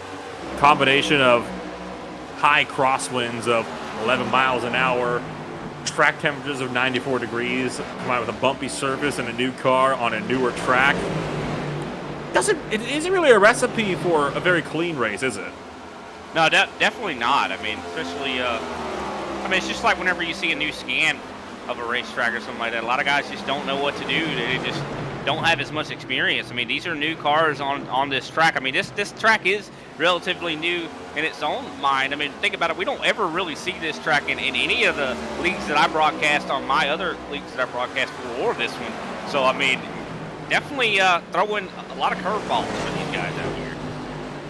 I think I see 5-hour energy on the wall there. I think some of these guys might need some 5-hour energy after this race. And Al Kozlowski is not going to be very happy, Camper. He just got sent into turn number 3 by one Philip Kruger. Sent for a bit of a ride all the way up towards the outside wall in turn 3 that last time by. So lost 3 spots as a result. I'd imagine we could see a bit of a little more of a nudge here if he manages to get back to him. But right now, I think Kruger's got to worry a little bit more about Corey Cook, who's right tucked in behind him. Yeah, definitely. He's definitely probably steaming in that race car, that 88 Al Kozlowski. Hopefully his better minds prevail here. And now Kruger has just about lost the spot as Corey Cook looks for the inside line, entering turn number 1 and deeper on the brakes. Cook's actually a lap down. Oh, is he? Yes, he is. Oh, wow, he is. Good catch. I didn't even notice. So he's actually, no wonder he just let him go there. Yeah, that does make that a rather simple decision, right? I mean, if the guy's a lap down and is faster, you may as well just let him through. You see Shamoon, he's gotten himself back up to second, but look up in the lead. 2.5 seconds. Clayton Hoffman, now he's got clean air, has set sail. And this is what we were expecting to see, right? We talked about how he was about 2/10 clear of the fastest driver in practice, another 10th faster than the guy in qualifying. And now he is 2.7 seconds clear of Dan Shamoon. We knew right from the get-go that if he were to get clear with the lead, he would just run away with it, and he's holding true to that prediction so far. Yeah, I think his car definitely was built for clean air. It just has not been conducive to him running behind people. But now that he's, gotten somewhat clear, I mean, he's dealing with some lap traffic right now. But Shamoon has definitely got his work cut out for him to try to catch up and get this deficit away. Kenny Powell sending one underneath Souza for 4th. He's going to get clear. And like you said, I mean, Souza is going to have to pit any time now. I'm shocked he hasn't had a pit already. Anytime, and of course that is going to be bad news for Jeffrey Souza, because at a track that is this short, that basically guarantees having to go a lap down. But I mean, he will have some advantage there too, considering he'll have the freshest tires, and he'll be good to the end. I mean, he is in fifth right now. He's in fifth. I mean, even if he goes a lap down, he still should be able to get back up into the top 5. Possibility is still there, but with every lap that he loses out to the race leaders, it starts to slip away. At this point, I'd want to come in even if it was just for the tires, right? Yeah, I mean, I think, definitely just to feel that security of knowing that you'll make it to the end also, definitely got to be a good feeling. So I expect to see Souza come down sooner rather than later here. What a good job he's been doing, though. I mean, like you say, he's been out there for so long, but he still managed to stay top 5 competitive.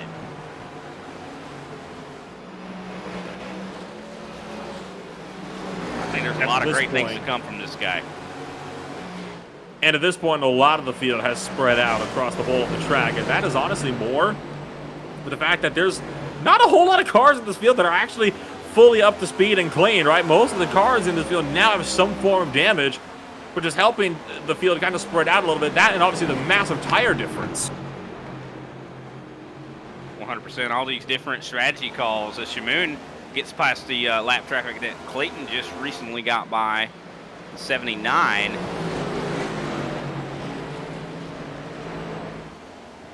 I mean, I'm just really, I have no clue on strategy call when it comes to this racetrack. I mean, even like you said, these guys, it's a curveball for them. They, it's a learning experience for them. I think it's a learning experience for us. I mean, this has been very interesting to say the least. To say the very least. Greg Wachinski's making a call. He's down pit road. Oh, hello. Here it is. Driver's starting to bail out and come on in. You have to come down at least once yet before this race is over, unless you've been able to, I don't know, hollow out your fuel tank a little bit to add a little bit of extra fuel into it. I don't think anybody is still safe to make it to the end, except for the guys that have just come down into this green flag run, like Wachinski just now. Yeah, he's one of the early callers. Definitely surprised to see him pit there. I was more banking, if we had a bet going, I would think Souza would have been the one to pit.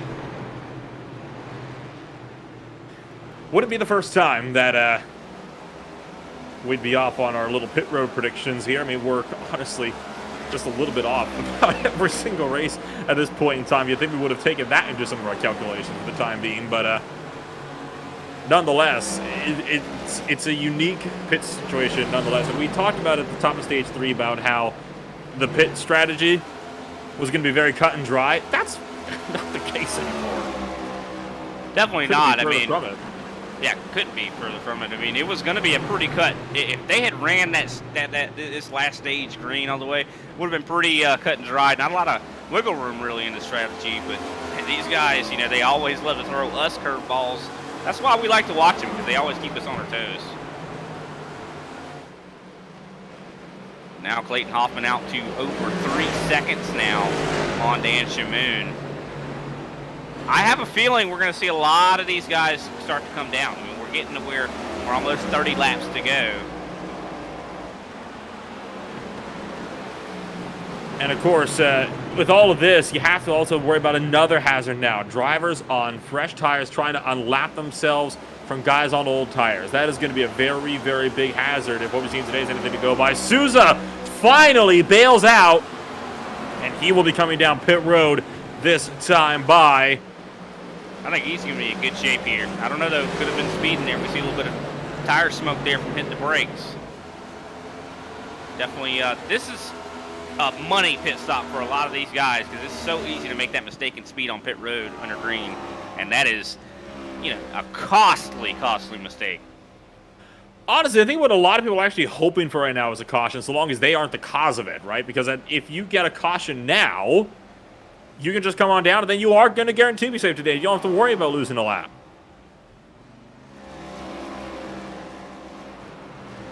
Looks like Carl Dodson, RJ Root both choosing to go down pit road also.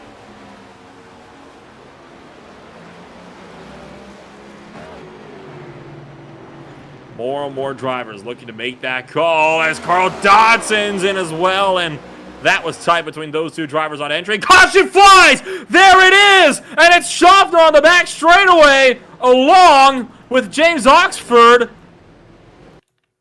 There was the caution that a lot of people were hoping for, and Schaffner just collected in this one, and it actually started when Oxford spun by himself, and Schaffner spun out just trying to avoid him. He didn't even get hit. Yeah, that is going to be very unfortunate. But luckily, Schaffner, oh, wow, he just barely missed that wall. That was so close. I mean, he reached the part of the wall where the wall gives way at just the right time, because that could have been nasty for him. Really does not get any closer than that. Yeah, definitely be a good one to watch from that cockpit camera. Look at that! You're just right at the part where he was gonna hit, gonna hit that wall. The wall just gives way, and there's no more wall right there. He got incredibly lucky, or it's just an incredible amount of skill. I mean, we've seen Schaffner, such a fast driver. So caution flag is out once again, and this is going to eliminate, not just eliminate, annihilate any pit strategies that there were. Now, if you don't come down now, if you're not safe, I have to question your sanity at this point. Yeah, for sure. Looking at RJ Root, it looks like he's going to be trying to get his lap back here along with Jeffrey Souza, because both of those guys did pit recently. So I would assume they're going to definitely be staying out. Looks like Clayton Hoffman just taking fuel only. A lot of guys just taking fuel only there. And that is of no surprise, right? You want to get on and off of pit road under this caution period as fast as you can. Very interesting from those guys. And I mean, I'll be honest, I'm not really that surprised, considering, I thought tire wear was going to be a much bigger variable here tonight. Doesn't seem like it has been quite as much. It was at one point. It's definitely not anymore. Who knows? Maybe it'll come into play a little bit more at the end of the race tonight. Well, speaking of that, we're getting closer and closer now, under 30 laps remaining. And man, I think we have seen about every single thing you can see in a race. We've seen green flag pit stops. We've seen every kind of wreck you could probably ever think about.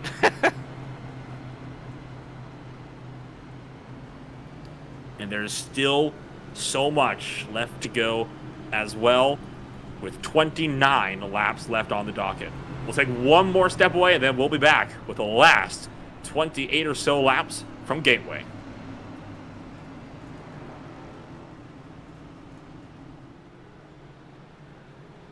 ButtKicker.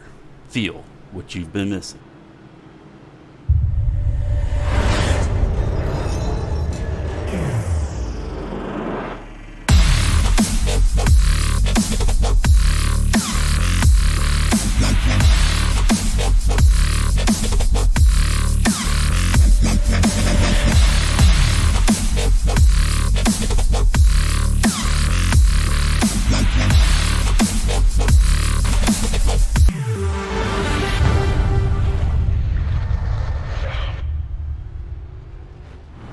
Get yours today at TheButtKicker.com, and be sure to use our 20% discount promo code ISCA20. Your car is everything. Your taxi, your moving van, your baby. And for over 30 years, AutoZone has had the parts you can count on to keep it going. But parts are just part of what we do. We're part buddy, part mentor, part of the American way of doing things. So whether you're Mr. DIY or a master mechanic, AutoZone has your back. Parts are just part of what we do. Get in the zone. AutoZone.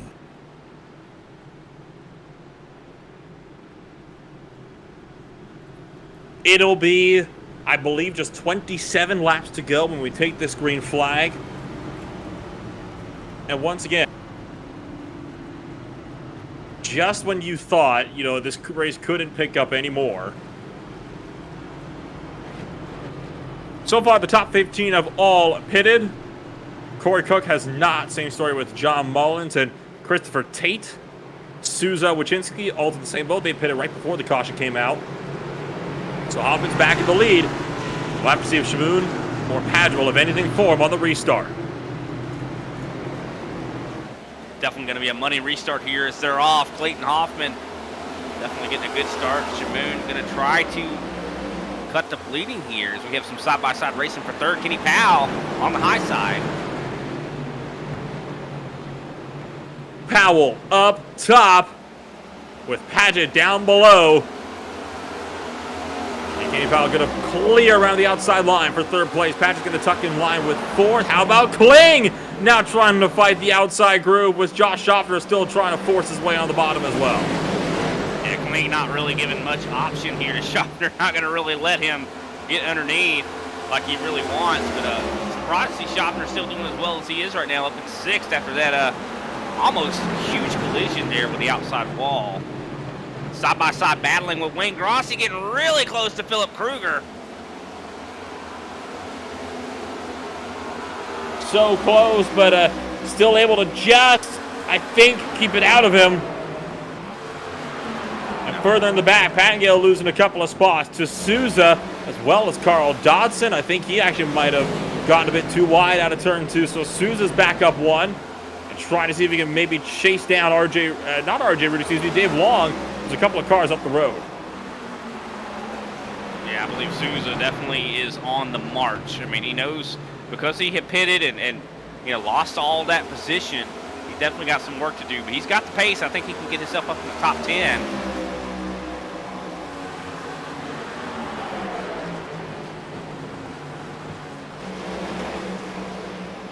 Now I see RJ Root right there. Got to keep in mind that he is a lap down.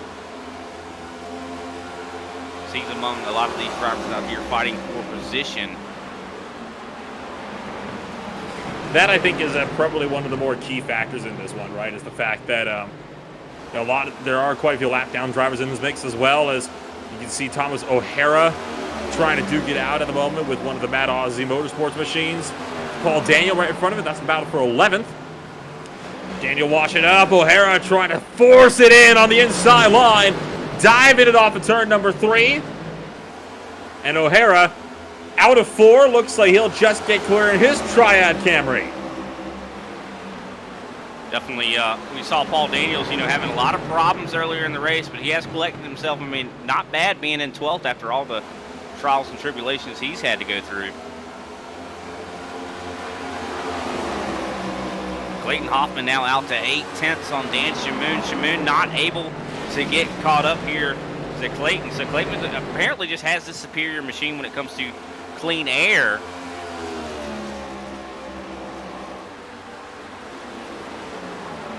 That, you know, that's not always the best reliable thing. I mean, you know, we saw how that machine added in dirty air. You know, definitely great that he was able to get that clean air. But I don't know. I mean, I don't usually find myself up front. So.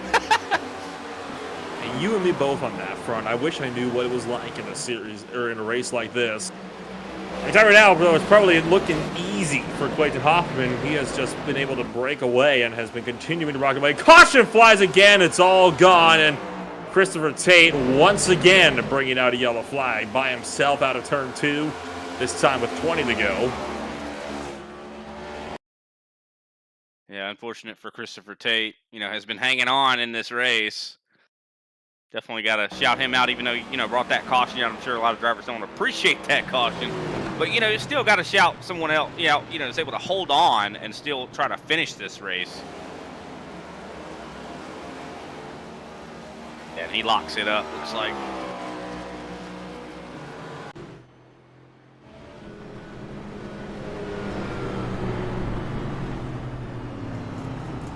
But luckily that was a little bit less of a victimless, you know, that was a victimless crime there, I'd say. I mean, even though, yeah, I'm sure a lot of guys did not want that caution to come out. No one got caught up in that incident. Could have seen a lot more attrition play from that one. So a lot of these guys maybe taking a chance to get tires. This could provide an opportunity for some guys.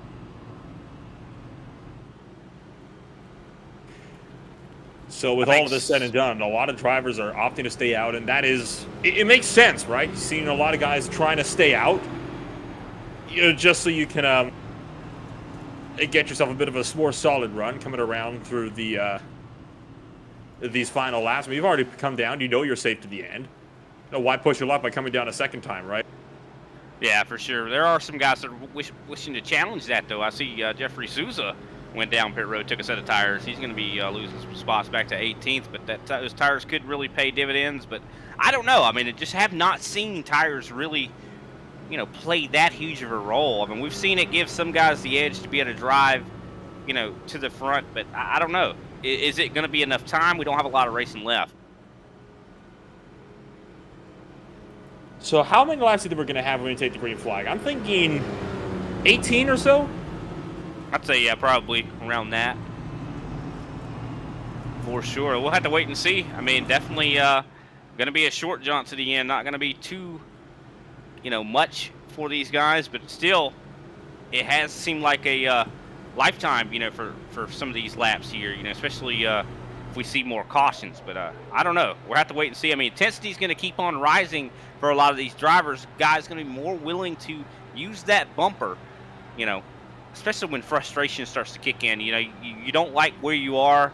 You want to get better position. Maybe you're more willing to use that bumper here as we get closer and closer to the end here.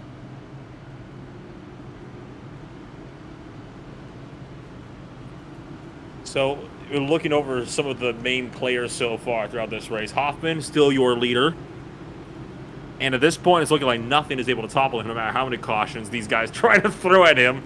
Dan Shamoon is in second with Powell in third. Padgett fourth, Kling fifth, Schoffer sixth, Barnes is seventh, Grossi is eighth, Kruger ninth. Al Kozlowski is still hanging on to a top 10. Now, if I'm honestly Clayton Hoffman, I'm getting a bit frustrated with all of these caution flags, right? Because, I mean, you get away so well each time, and then right when you start to pull away again, another caution happens and your lead is just brought right back in. You're just like, oh, come on, so let's just get on with it. I'm running away. I know I can win. Stop giving them chances. 100%. He definitely has got to be feeling some sense of frustration. I think the only person here tonight is, or actually probably two people that have actually even been able to really, keep up with Clayton Hoffman. It's got to be Shamoon and R.J. Root. I mean, we saw R.J. Root earlier, win a stage by passing Clayton Hoffman, but he hasn't been showing up as much here lately. So, but definitely want to still shout him out, having that capability, relatively new driver in the ISCA to come in here and, challenge someone like Clayton Hoffman.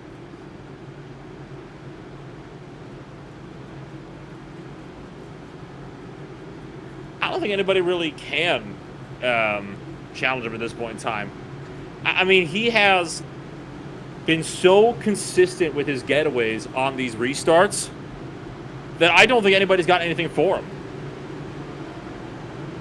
100%. I mean, unless Shamoon figures something out, like right now, he's been able to, Clayton Hoffman's been able to really keep these guys guessing on these starts. Coming around, one lap to green. It will be 17 laps to go. We're going to take this green flag. I feel more stacked up than ever. Everybody is anxious to get going. Green flag flies. It's not nearly as good of a getaway this time, though, for Clayton Hoffman. Shamoon managed to actually predict that nicely, so he'll be right with them entering turn one. Yeah, about everybody was able to predict that start there. We see almost some side-by-side battling there for Mark Padgett and Kenny Powell. Padgett able to take back third place from Kenny Powell. Josh Schaffner up to fifth now. Powell thinking inside line of Mark Padgett into turn three, but no space to make it work, so he's got to tuck in line and hold off just a little bit longer. And out of four, look just behind, look at Grossi side by side as well. Just lost spot to Barnes, now going to lose one as well to Philip Kruger. That's two spots that Wayne Grossi lost, 7th to 9th. In just half a straight on, managed to tuck in line with Al Kozlowski. Yeah, Al Kozlowski definitely cut Wayne Grossi a big break there. Had to lift, lost a lot of distance because of that lift. Definitely, Al Kozlowski could use that another position here to get him some more playoff points. But everybody seems like They're willing to be single file right now. What a time to want to chill, right? The end of the race. It's not done yet, though. Still 15 laps to go. You know there's going to be some more shenanigans before this race is done and dusted with. They're racing aggressively. About 30 laps or so, 40, 50 laps to go. You haven't seen nothing yet as we continue to watch Wayne Grossi trying to close up to Philip Kruger. Pushed a bit too deep through turn 3. Al Kozlowski with some target fixation followed Grossi through. Tell you someone who's on the move. Jeffrey Souza up to 15th now, trying to work on Greg Wyszynski. These guys are not going to be patient because they know they have to do every little thing they can as he gets underneath Greg Wyszynski. Corey Cook almost got underneath Jeffrey Souza, and look at that, Souza got real loose off that last exit. And that could put him under fire from Corey Cook into 3, but Souza defends while also trying to get a run on Paul Daniel. Wyszynski will be the big loser in that deal with RJ Root just tucked in behind, and now Souza has got the charge down the straightaway. Meanwhile, Corey Cook trying to pull around. Yeah, Paul Daniels goes down and blocks the run that Souza had, so this might be a benefit to Corey Cook. Oh, look out! Sideways for Daniel, checks up Souza. Corey Cook's going to say thank you very much and sweep through and steal 2. Yeah, definitely. I'm sure Corey Cook's going to be sending Paul Daniel a box of chocolates or something for thank you. And now you can see Jeffrey Souza trying to defend against Paul Daniel. RJ Root thinking 3 wide up the middle. No space, though. RJ Root backs out.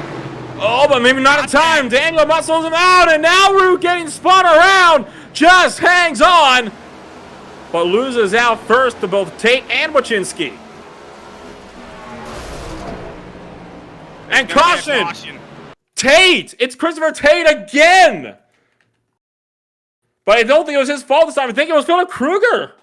I think Kruger actually caused this one. Yeah, I do believe you're right about that one. Looking back at Philip Kruger here.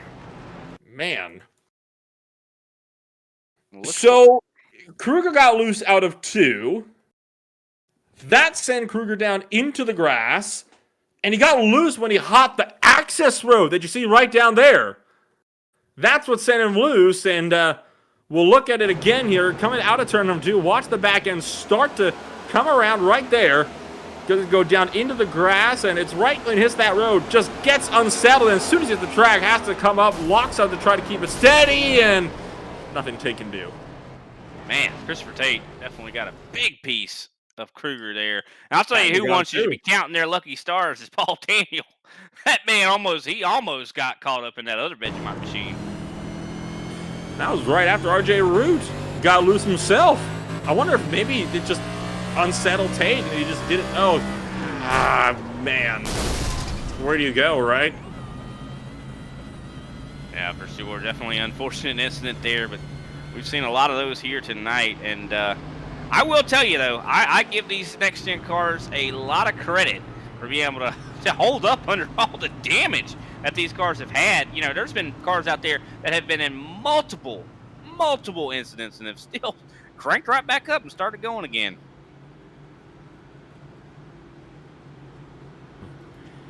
Under caution, once again, this time under 10 to go. Let's take one final step away. We'll be back in a moment.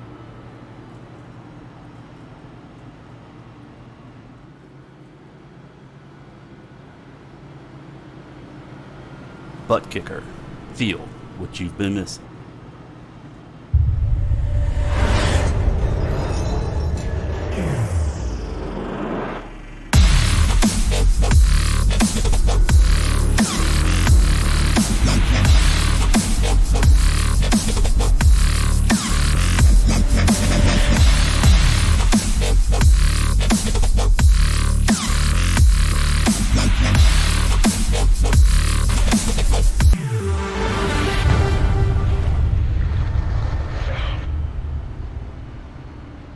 Get yours today at TheButtKicker.com and be sure to use our 20% discount promo code ISCA20.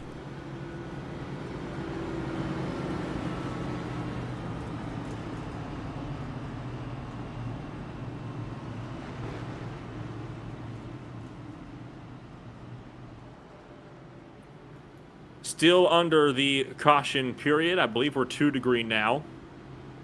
7 laps, I believe, is what it'll be to go when we take that green flag. Yeah, definitely going to be interesting to see how this all plays out, you know, especially settling it with a short run like this. I mean, definitely going to be interesting. I mean, do you think we're in green-white, we're going to see that green-white checker come out, or do you think we're going to finish this thing under green? Very real possibility at this point in time, I have to say. And I'm sure one person that does not want to see that is probably going to be our leader, Clayton Hoffman. Absolutely. He has got to be one of the guys I'd imagine that would be the most concerned about seeing a green-white checkered. Hoffman is probably the driver that's hoping this just gets done and dusted at this point more than anybody. 100%. I mean, you know, definitely got to be somewhat frustrating being out there in the front. You know, every restart, these guys are getting better and better at judging when to go. I mean, we saw on that last restart, Nolan, how Dan was able to really predict what Clayton was going to do. I mean, it almost makes you want to feel like you're on borrowed time if you're a Clayton Hoffman. Honestly, if I meet Clayton, I would, at this point, hold the field up. Don't go right away. Could be another strategy. I mean, just to keep them guessing for sure. I mean, at this point, you kind of have to. Yeah, anything you could do here. There's still a lot unknown, as a lot of this top 5 could change for sure, as we've seen a lot of these guys fighting back and forth. We've seen Kenny Powell and Mark Padgett trading positions back on all these restarts. I mean, curious. I mean, we've seen Josh Schaffner also making his moves to the field.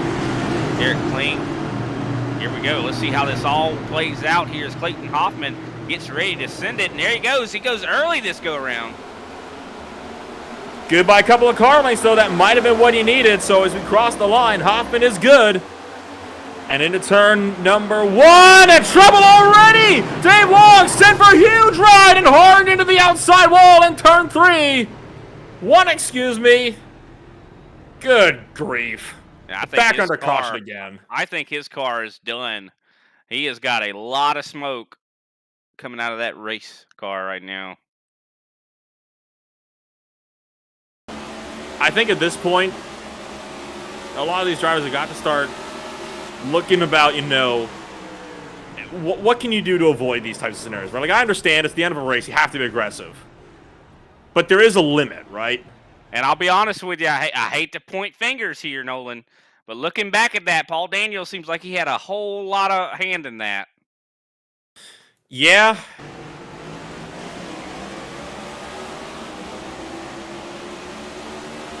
I'm sorry, folks. I'm at a loss for words at this point.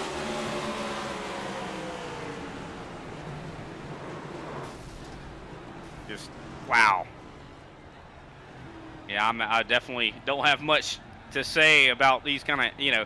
But, I mean, like I said, as this race gets closer to the end, I mean, the intensity is rising, the stress level for these drivers, you know, is definitely at an all-time high, I'd say, right now. But can't have too many more wrecks, considering, you know, I think we're going to be in unofficial green-white checker territory here. Now, does this push us to green-white checker territory? I don't think it will. I think we'll be going with 2 laps to green, so a natural green-white checkered. Which is better, because obviously that means no overtime for the time being.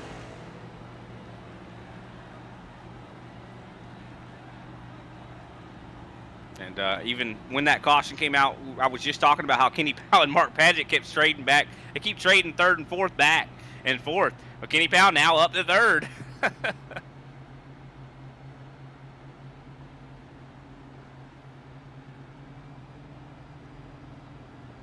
What a race this has been. I mean, just a lot of hecticness on this one. I think that a lot of guys are going to treat this track with a whole lot more respect next time they see it on the calendar. What do you think, Nolan? I think a lot of these guys are just hoping they don't see it on the calendar, period, going forward. I'm telling you, I think if we had, I mean, I know we have a lot of very talented drivers out there, but I mean, I'm sure there are some bad apples that are causing a lot of the incidents out there. But I think that, you know, when we have seen the green racing happen here tonight, it has been phenomenal. That is when we've had the green flag racing, which admittedly in these last 30 laps or so has not been very much. You can see it right there. 15 cautions for 55 laps. That's got to be close to the record at this point. Yeah, I definitely think so for sure. I mean, at this point, what can you say, right? I mean, a lot of the incidents tonight have been unnecessary. It's just been people pushing it too hard. I think a lot of these drivers are going to have to take a step back and kind of reflect on tonight and see how can we avoid having, you know, races like this in the future. Because we all like to see it when races go green. Nobody likes to see a big caution fest like this. At some tracks, you expect them, right? Martinsville, very key track where you would expect to have a few more cautions than normal. I think the fact that we still have 18 cars, I believe, 17 cars on the lead lap is commendable, considering all of the carnage in this field. So far, by the way, the only drivers you see on track are on the lead lap. There's not a single car out there that's a lap down at this point. I mean, I mentioned about how these next-gen cars seem like they have a high constitution when it comes to surviving these wrecks. Well, there is a limit. I mean, and I think that limit has been reached for a lot of those drivers. Well, you think we would have reached it a while ago? I know there's a lot of very good drivers here, so no offense to them, but you would have thought that that limit would have been reached some time ago. These and are it seems sturdy they're still cars. hunting for it. These are some sturdy cars. 17 cars going to get set to restart the race.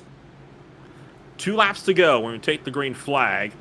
The big ticket question, Brian, do we make it to the white?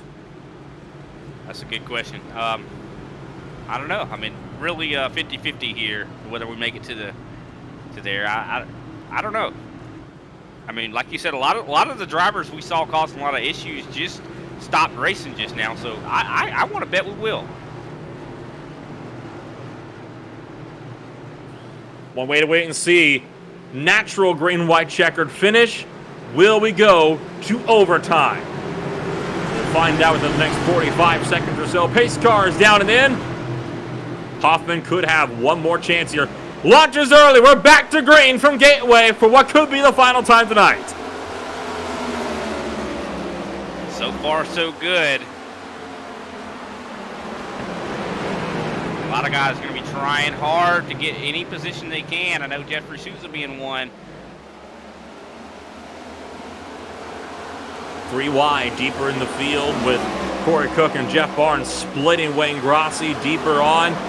Coming around through 3 and 4, the field still clean. And out of turn number 4, it looks like we will see the white flag this time, this race. Well, oh, maybe not. Grossi sliding it out. Hang on to it, buddy.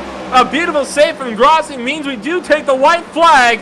And this is now the race official. Dan Chamoun is closing on Clayton Hoffman. Still has one more chance into turn 3. Does he go full send or no send? If he's going to make that choice, it has to be in this braking zone, trying to be later on the brakes. Hoffman going to be under fire, but Chamoun just can't get there. So out of turn 4, Clayton Hoffman will win the Advanced Auto, or the Auto Zone 200 here from the Worldwide Technology Raceway. And finally, these drivers and us can breathe. I'll tell you what, though. Right before this broadcast started, we were talking to Kenny Powell, and I told him, hopefully we get the ability to, have an interview with him. And it looks like we're going to get exactly that. Kenny Powell finishing in 3rd. Wow, what a job from him tonight.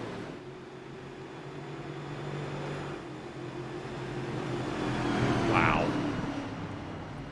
Let's go to the post-race results here as we get set to move over to our post-race show with Clayton Hoffman taking home a race win. Dan Chamoun is in 2nd with Powell rounding out the podium. We'll talk to all of them in just a minute. Mark Padgett is 4th place with Josh Schaffner in 5th. Eric Kling is 6th. Corey Cook in 7th. Jeffrey Souza rounds out 8th place with RJ Root in 9th. And Jeff Barnes rounds out your top 10, Brian. Al Kozlowski going to finish in 11th. 12th is going to be Greg Wachinski. 13th, Wayne Grossi. 14th, Thomas O'Hara. 15th, Robert Pattengale. 16th, Matthew McMeekum. 17th, Philip Kruger. And that is our cars that are on the lead lap. Of course, 4 laps down. 18th, Dave Long. 19th, Paul Daniels. 20th, Christopher Tate.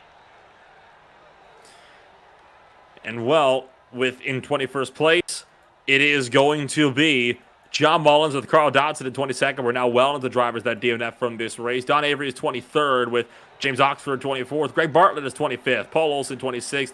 Philippe Radoy Jacobs in 27th with Andrew Grisbaum and Derek Jacobs rounded out tonight's no doubt exhausted 29-car field. And with all of this said and done, let's move straight on over into the podium drivers. And we got Clayton Hoffman to kick things off for us. And Clayton Hoffman, after all the stress that those final 40 or so laps provided, you finally find yourself in victory lane. And we were talking about how you probably were screaming in that car every time a caution came out, just wanted to break away from the field, but you never quite got that chance. Were you ever at all nervous that Shaboom might get to you? Oh, yeah. For whatever reason, I just wasn't that good on the short run. Dan was really good on pretty much the whole run. We never got a really long run, so we never got to test that, but he was really solid on the short run, and he was even better on the medium run. So, yeah, I was just struggling to keep up there. I think it was like the second stage. They just gapped me. I was really struggling there. Well, overall, it was an exhausting race overall, but with Frontline being out of the points, you now, I believe, will find yourself in a position to take the points lead away with Frontline and, of course, Chris Pfeffer all being marked as no-shows here for tonight. So how does that feel, being able to boost your way up and now be back in contention for a championship? I mean, it feels good. I wasn't able to make it last week, so it kind of sort of evens out. Sucks that they weren't here, though. I always like racing against those guys. But, I mean, it works out in my favor in the points. I mean, when they missed, they had to get the win, and when they missed, I had to get the win, and I was fortunate enough to get it. And before we let you go, then here, Clayton, anybody you'd like to shout out for that Premier Setup Shop number 92? Yeah, shout out to the team, Premier. Shout out to James Mullins for making a great set to work off of. I made some changes. I don't know if they were good or bad now after this race, but I was able to get the job done. So thanks to them. Thanks to AutoZone for sponsoring the race. Thanks to ButtKicker for sponsoring the series. And thank you guys, Nolan, Brian, Rob in the booth. I appreciate you guys. And thank you, Clayton, for taking the time to join us up here in the booth. That was race winner Clayton Hoffman. And we're going to move things on down to one Dan Shamoon, who finished up here in second place. And actually, I say that, Dan Shamoon, not present with us for the time being. So we're going to move down to our third place finisher instead, Kenny Powell. And I'll pass this one right down to you, Brian. Mr. Kenny Powell, we talked about it right before the race. I wished you luck and said that hopefully we would get to interview you. And it looks like, guess what? That's exactly what happened. How are you feeling, man, coming home with third place? Well, first, I'll accept Dan's second place award. He said he couldn't be here tonight. So, good run, Dan, and good shot. So, yeah, man, I had a great race. I raced, what I needed to. I think I had enough. I think right there at the end for Dan and maybe even Clayton, because he was stumbling those last couple of laps. So, I mean, who would have known what it would have been like if we didn't have all those cautions? But anyway, proud of what I could do with the car and get it in third place. Yeah, you definitely did a great job. Well, how are you feeling about North Wilkesboro coming up next week? Definitely going to be another challenging track on the schedule. Yeah, as I said before, I love the short tracks. North Wilkesboro is actually my favorite track. So I have high hopes, and we'll see what I can put together for that. We definitely hope to see you on the podium once again, especially with a confidence like that. Who we shouting out tonight for your third place finish? Of course, you guys, ButtKicker, AutoZone, and my team G&G and Premier Racing Setups. Well, we definitely appreciate your time, Kenny. Congratulations on your third place finish, and I do believe we have maybe fourth place waiting in the wings there, Nolan. Now, we couldn't get a chat in with Dan Shaboon, so instead we'll move down to the driver that finished right outside of the podium. Mark Padgett, the first driver from the outside looking in, and just so short of being able to come up with the podium finish. But overall, a 4th place mark, still not a bad result at all for you, all things considered. Yeah, thanks, guys. It was a solid night. You know, ran 4th or 5th, 3rd a little bit. So with the luck I've had this year, I've been caught up in a lot of wrecks. So I was just glad to finish in the top 5, and we've had the speed, we just haven't had the luck this year. And now, do you reckon with this solid performance here tonight from Gateway, you could be able to find yourself with some even more better performances and maybe even a podium finish in the races coming up? Yeah, I think so. I mean, we've had top 10 speed. You just got to have some luck. I mean, North Wilkesboro is a good track. Any flat, short track where you have to brake and slide into the corners, I love those things. So I'm really excited for next week. Oh, absolutely. I think we're all excited for it as well. Well, thank you, Mark, for taking the time to join us here tonight. Before I let you go, anybody you'd like to shout out for your machine out there tonight? Yeah, absolutely. Team gave me a good car. That's Triad Racing. Gave me a great car. That's Skelly, Jeff. Everybody's putting in lots of laps and working on it. That's who I've got at the shout out tonight. Well, thank you, Mr. Mark Patrick, for taking the time to join us out here tonight. Congratulations on a 4th place finish, despite all of your own struggles throughout the course of tonight's race. Thanks, guys. Well, from us, that is just about going to be a wrap then on our schedule here for tonight. It has been a long race, but overall, I think a lot of these drivers would say that it was still a good race at that. So, from us here at the iRacing Stock Car Association, for myself, Nolan Rempel, along with Brian Britt and Rob Melton behind the cameras, want to thank all of our viewers for taking the time to watch more Thursday night racing action from the ISCA ButtKicker Cup Series. We'll see you all next week in North Wilkesboro.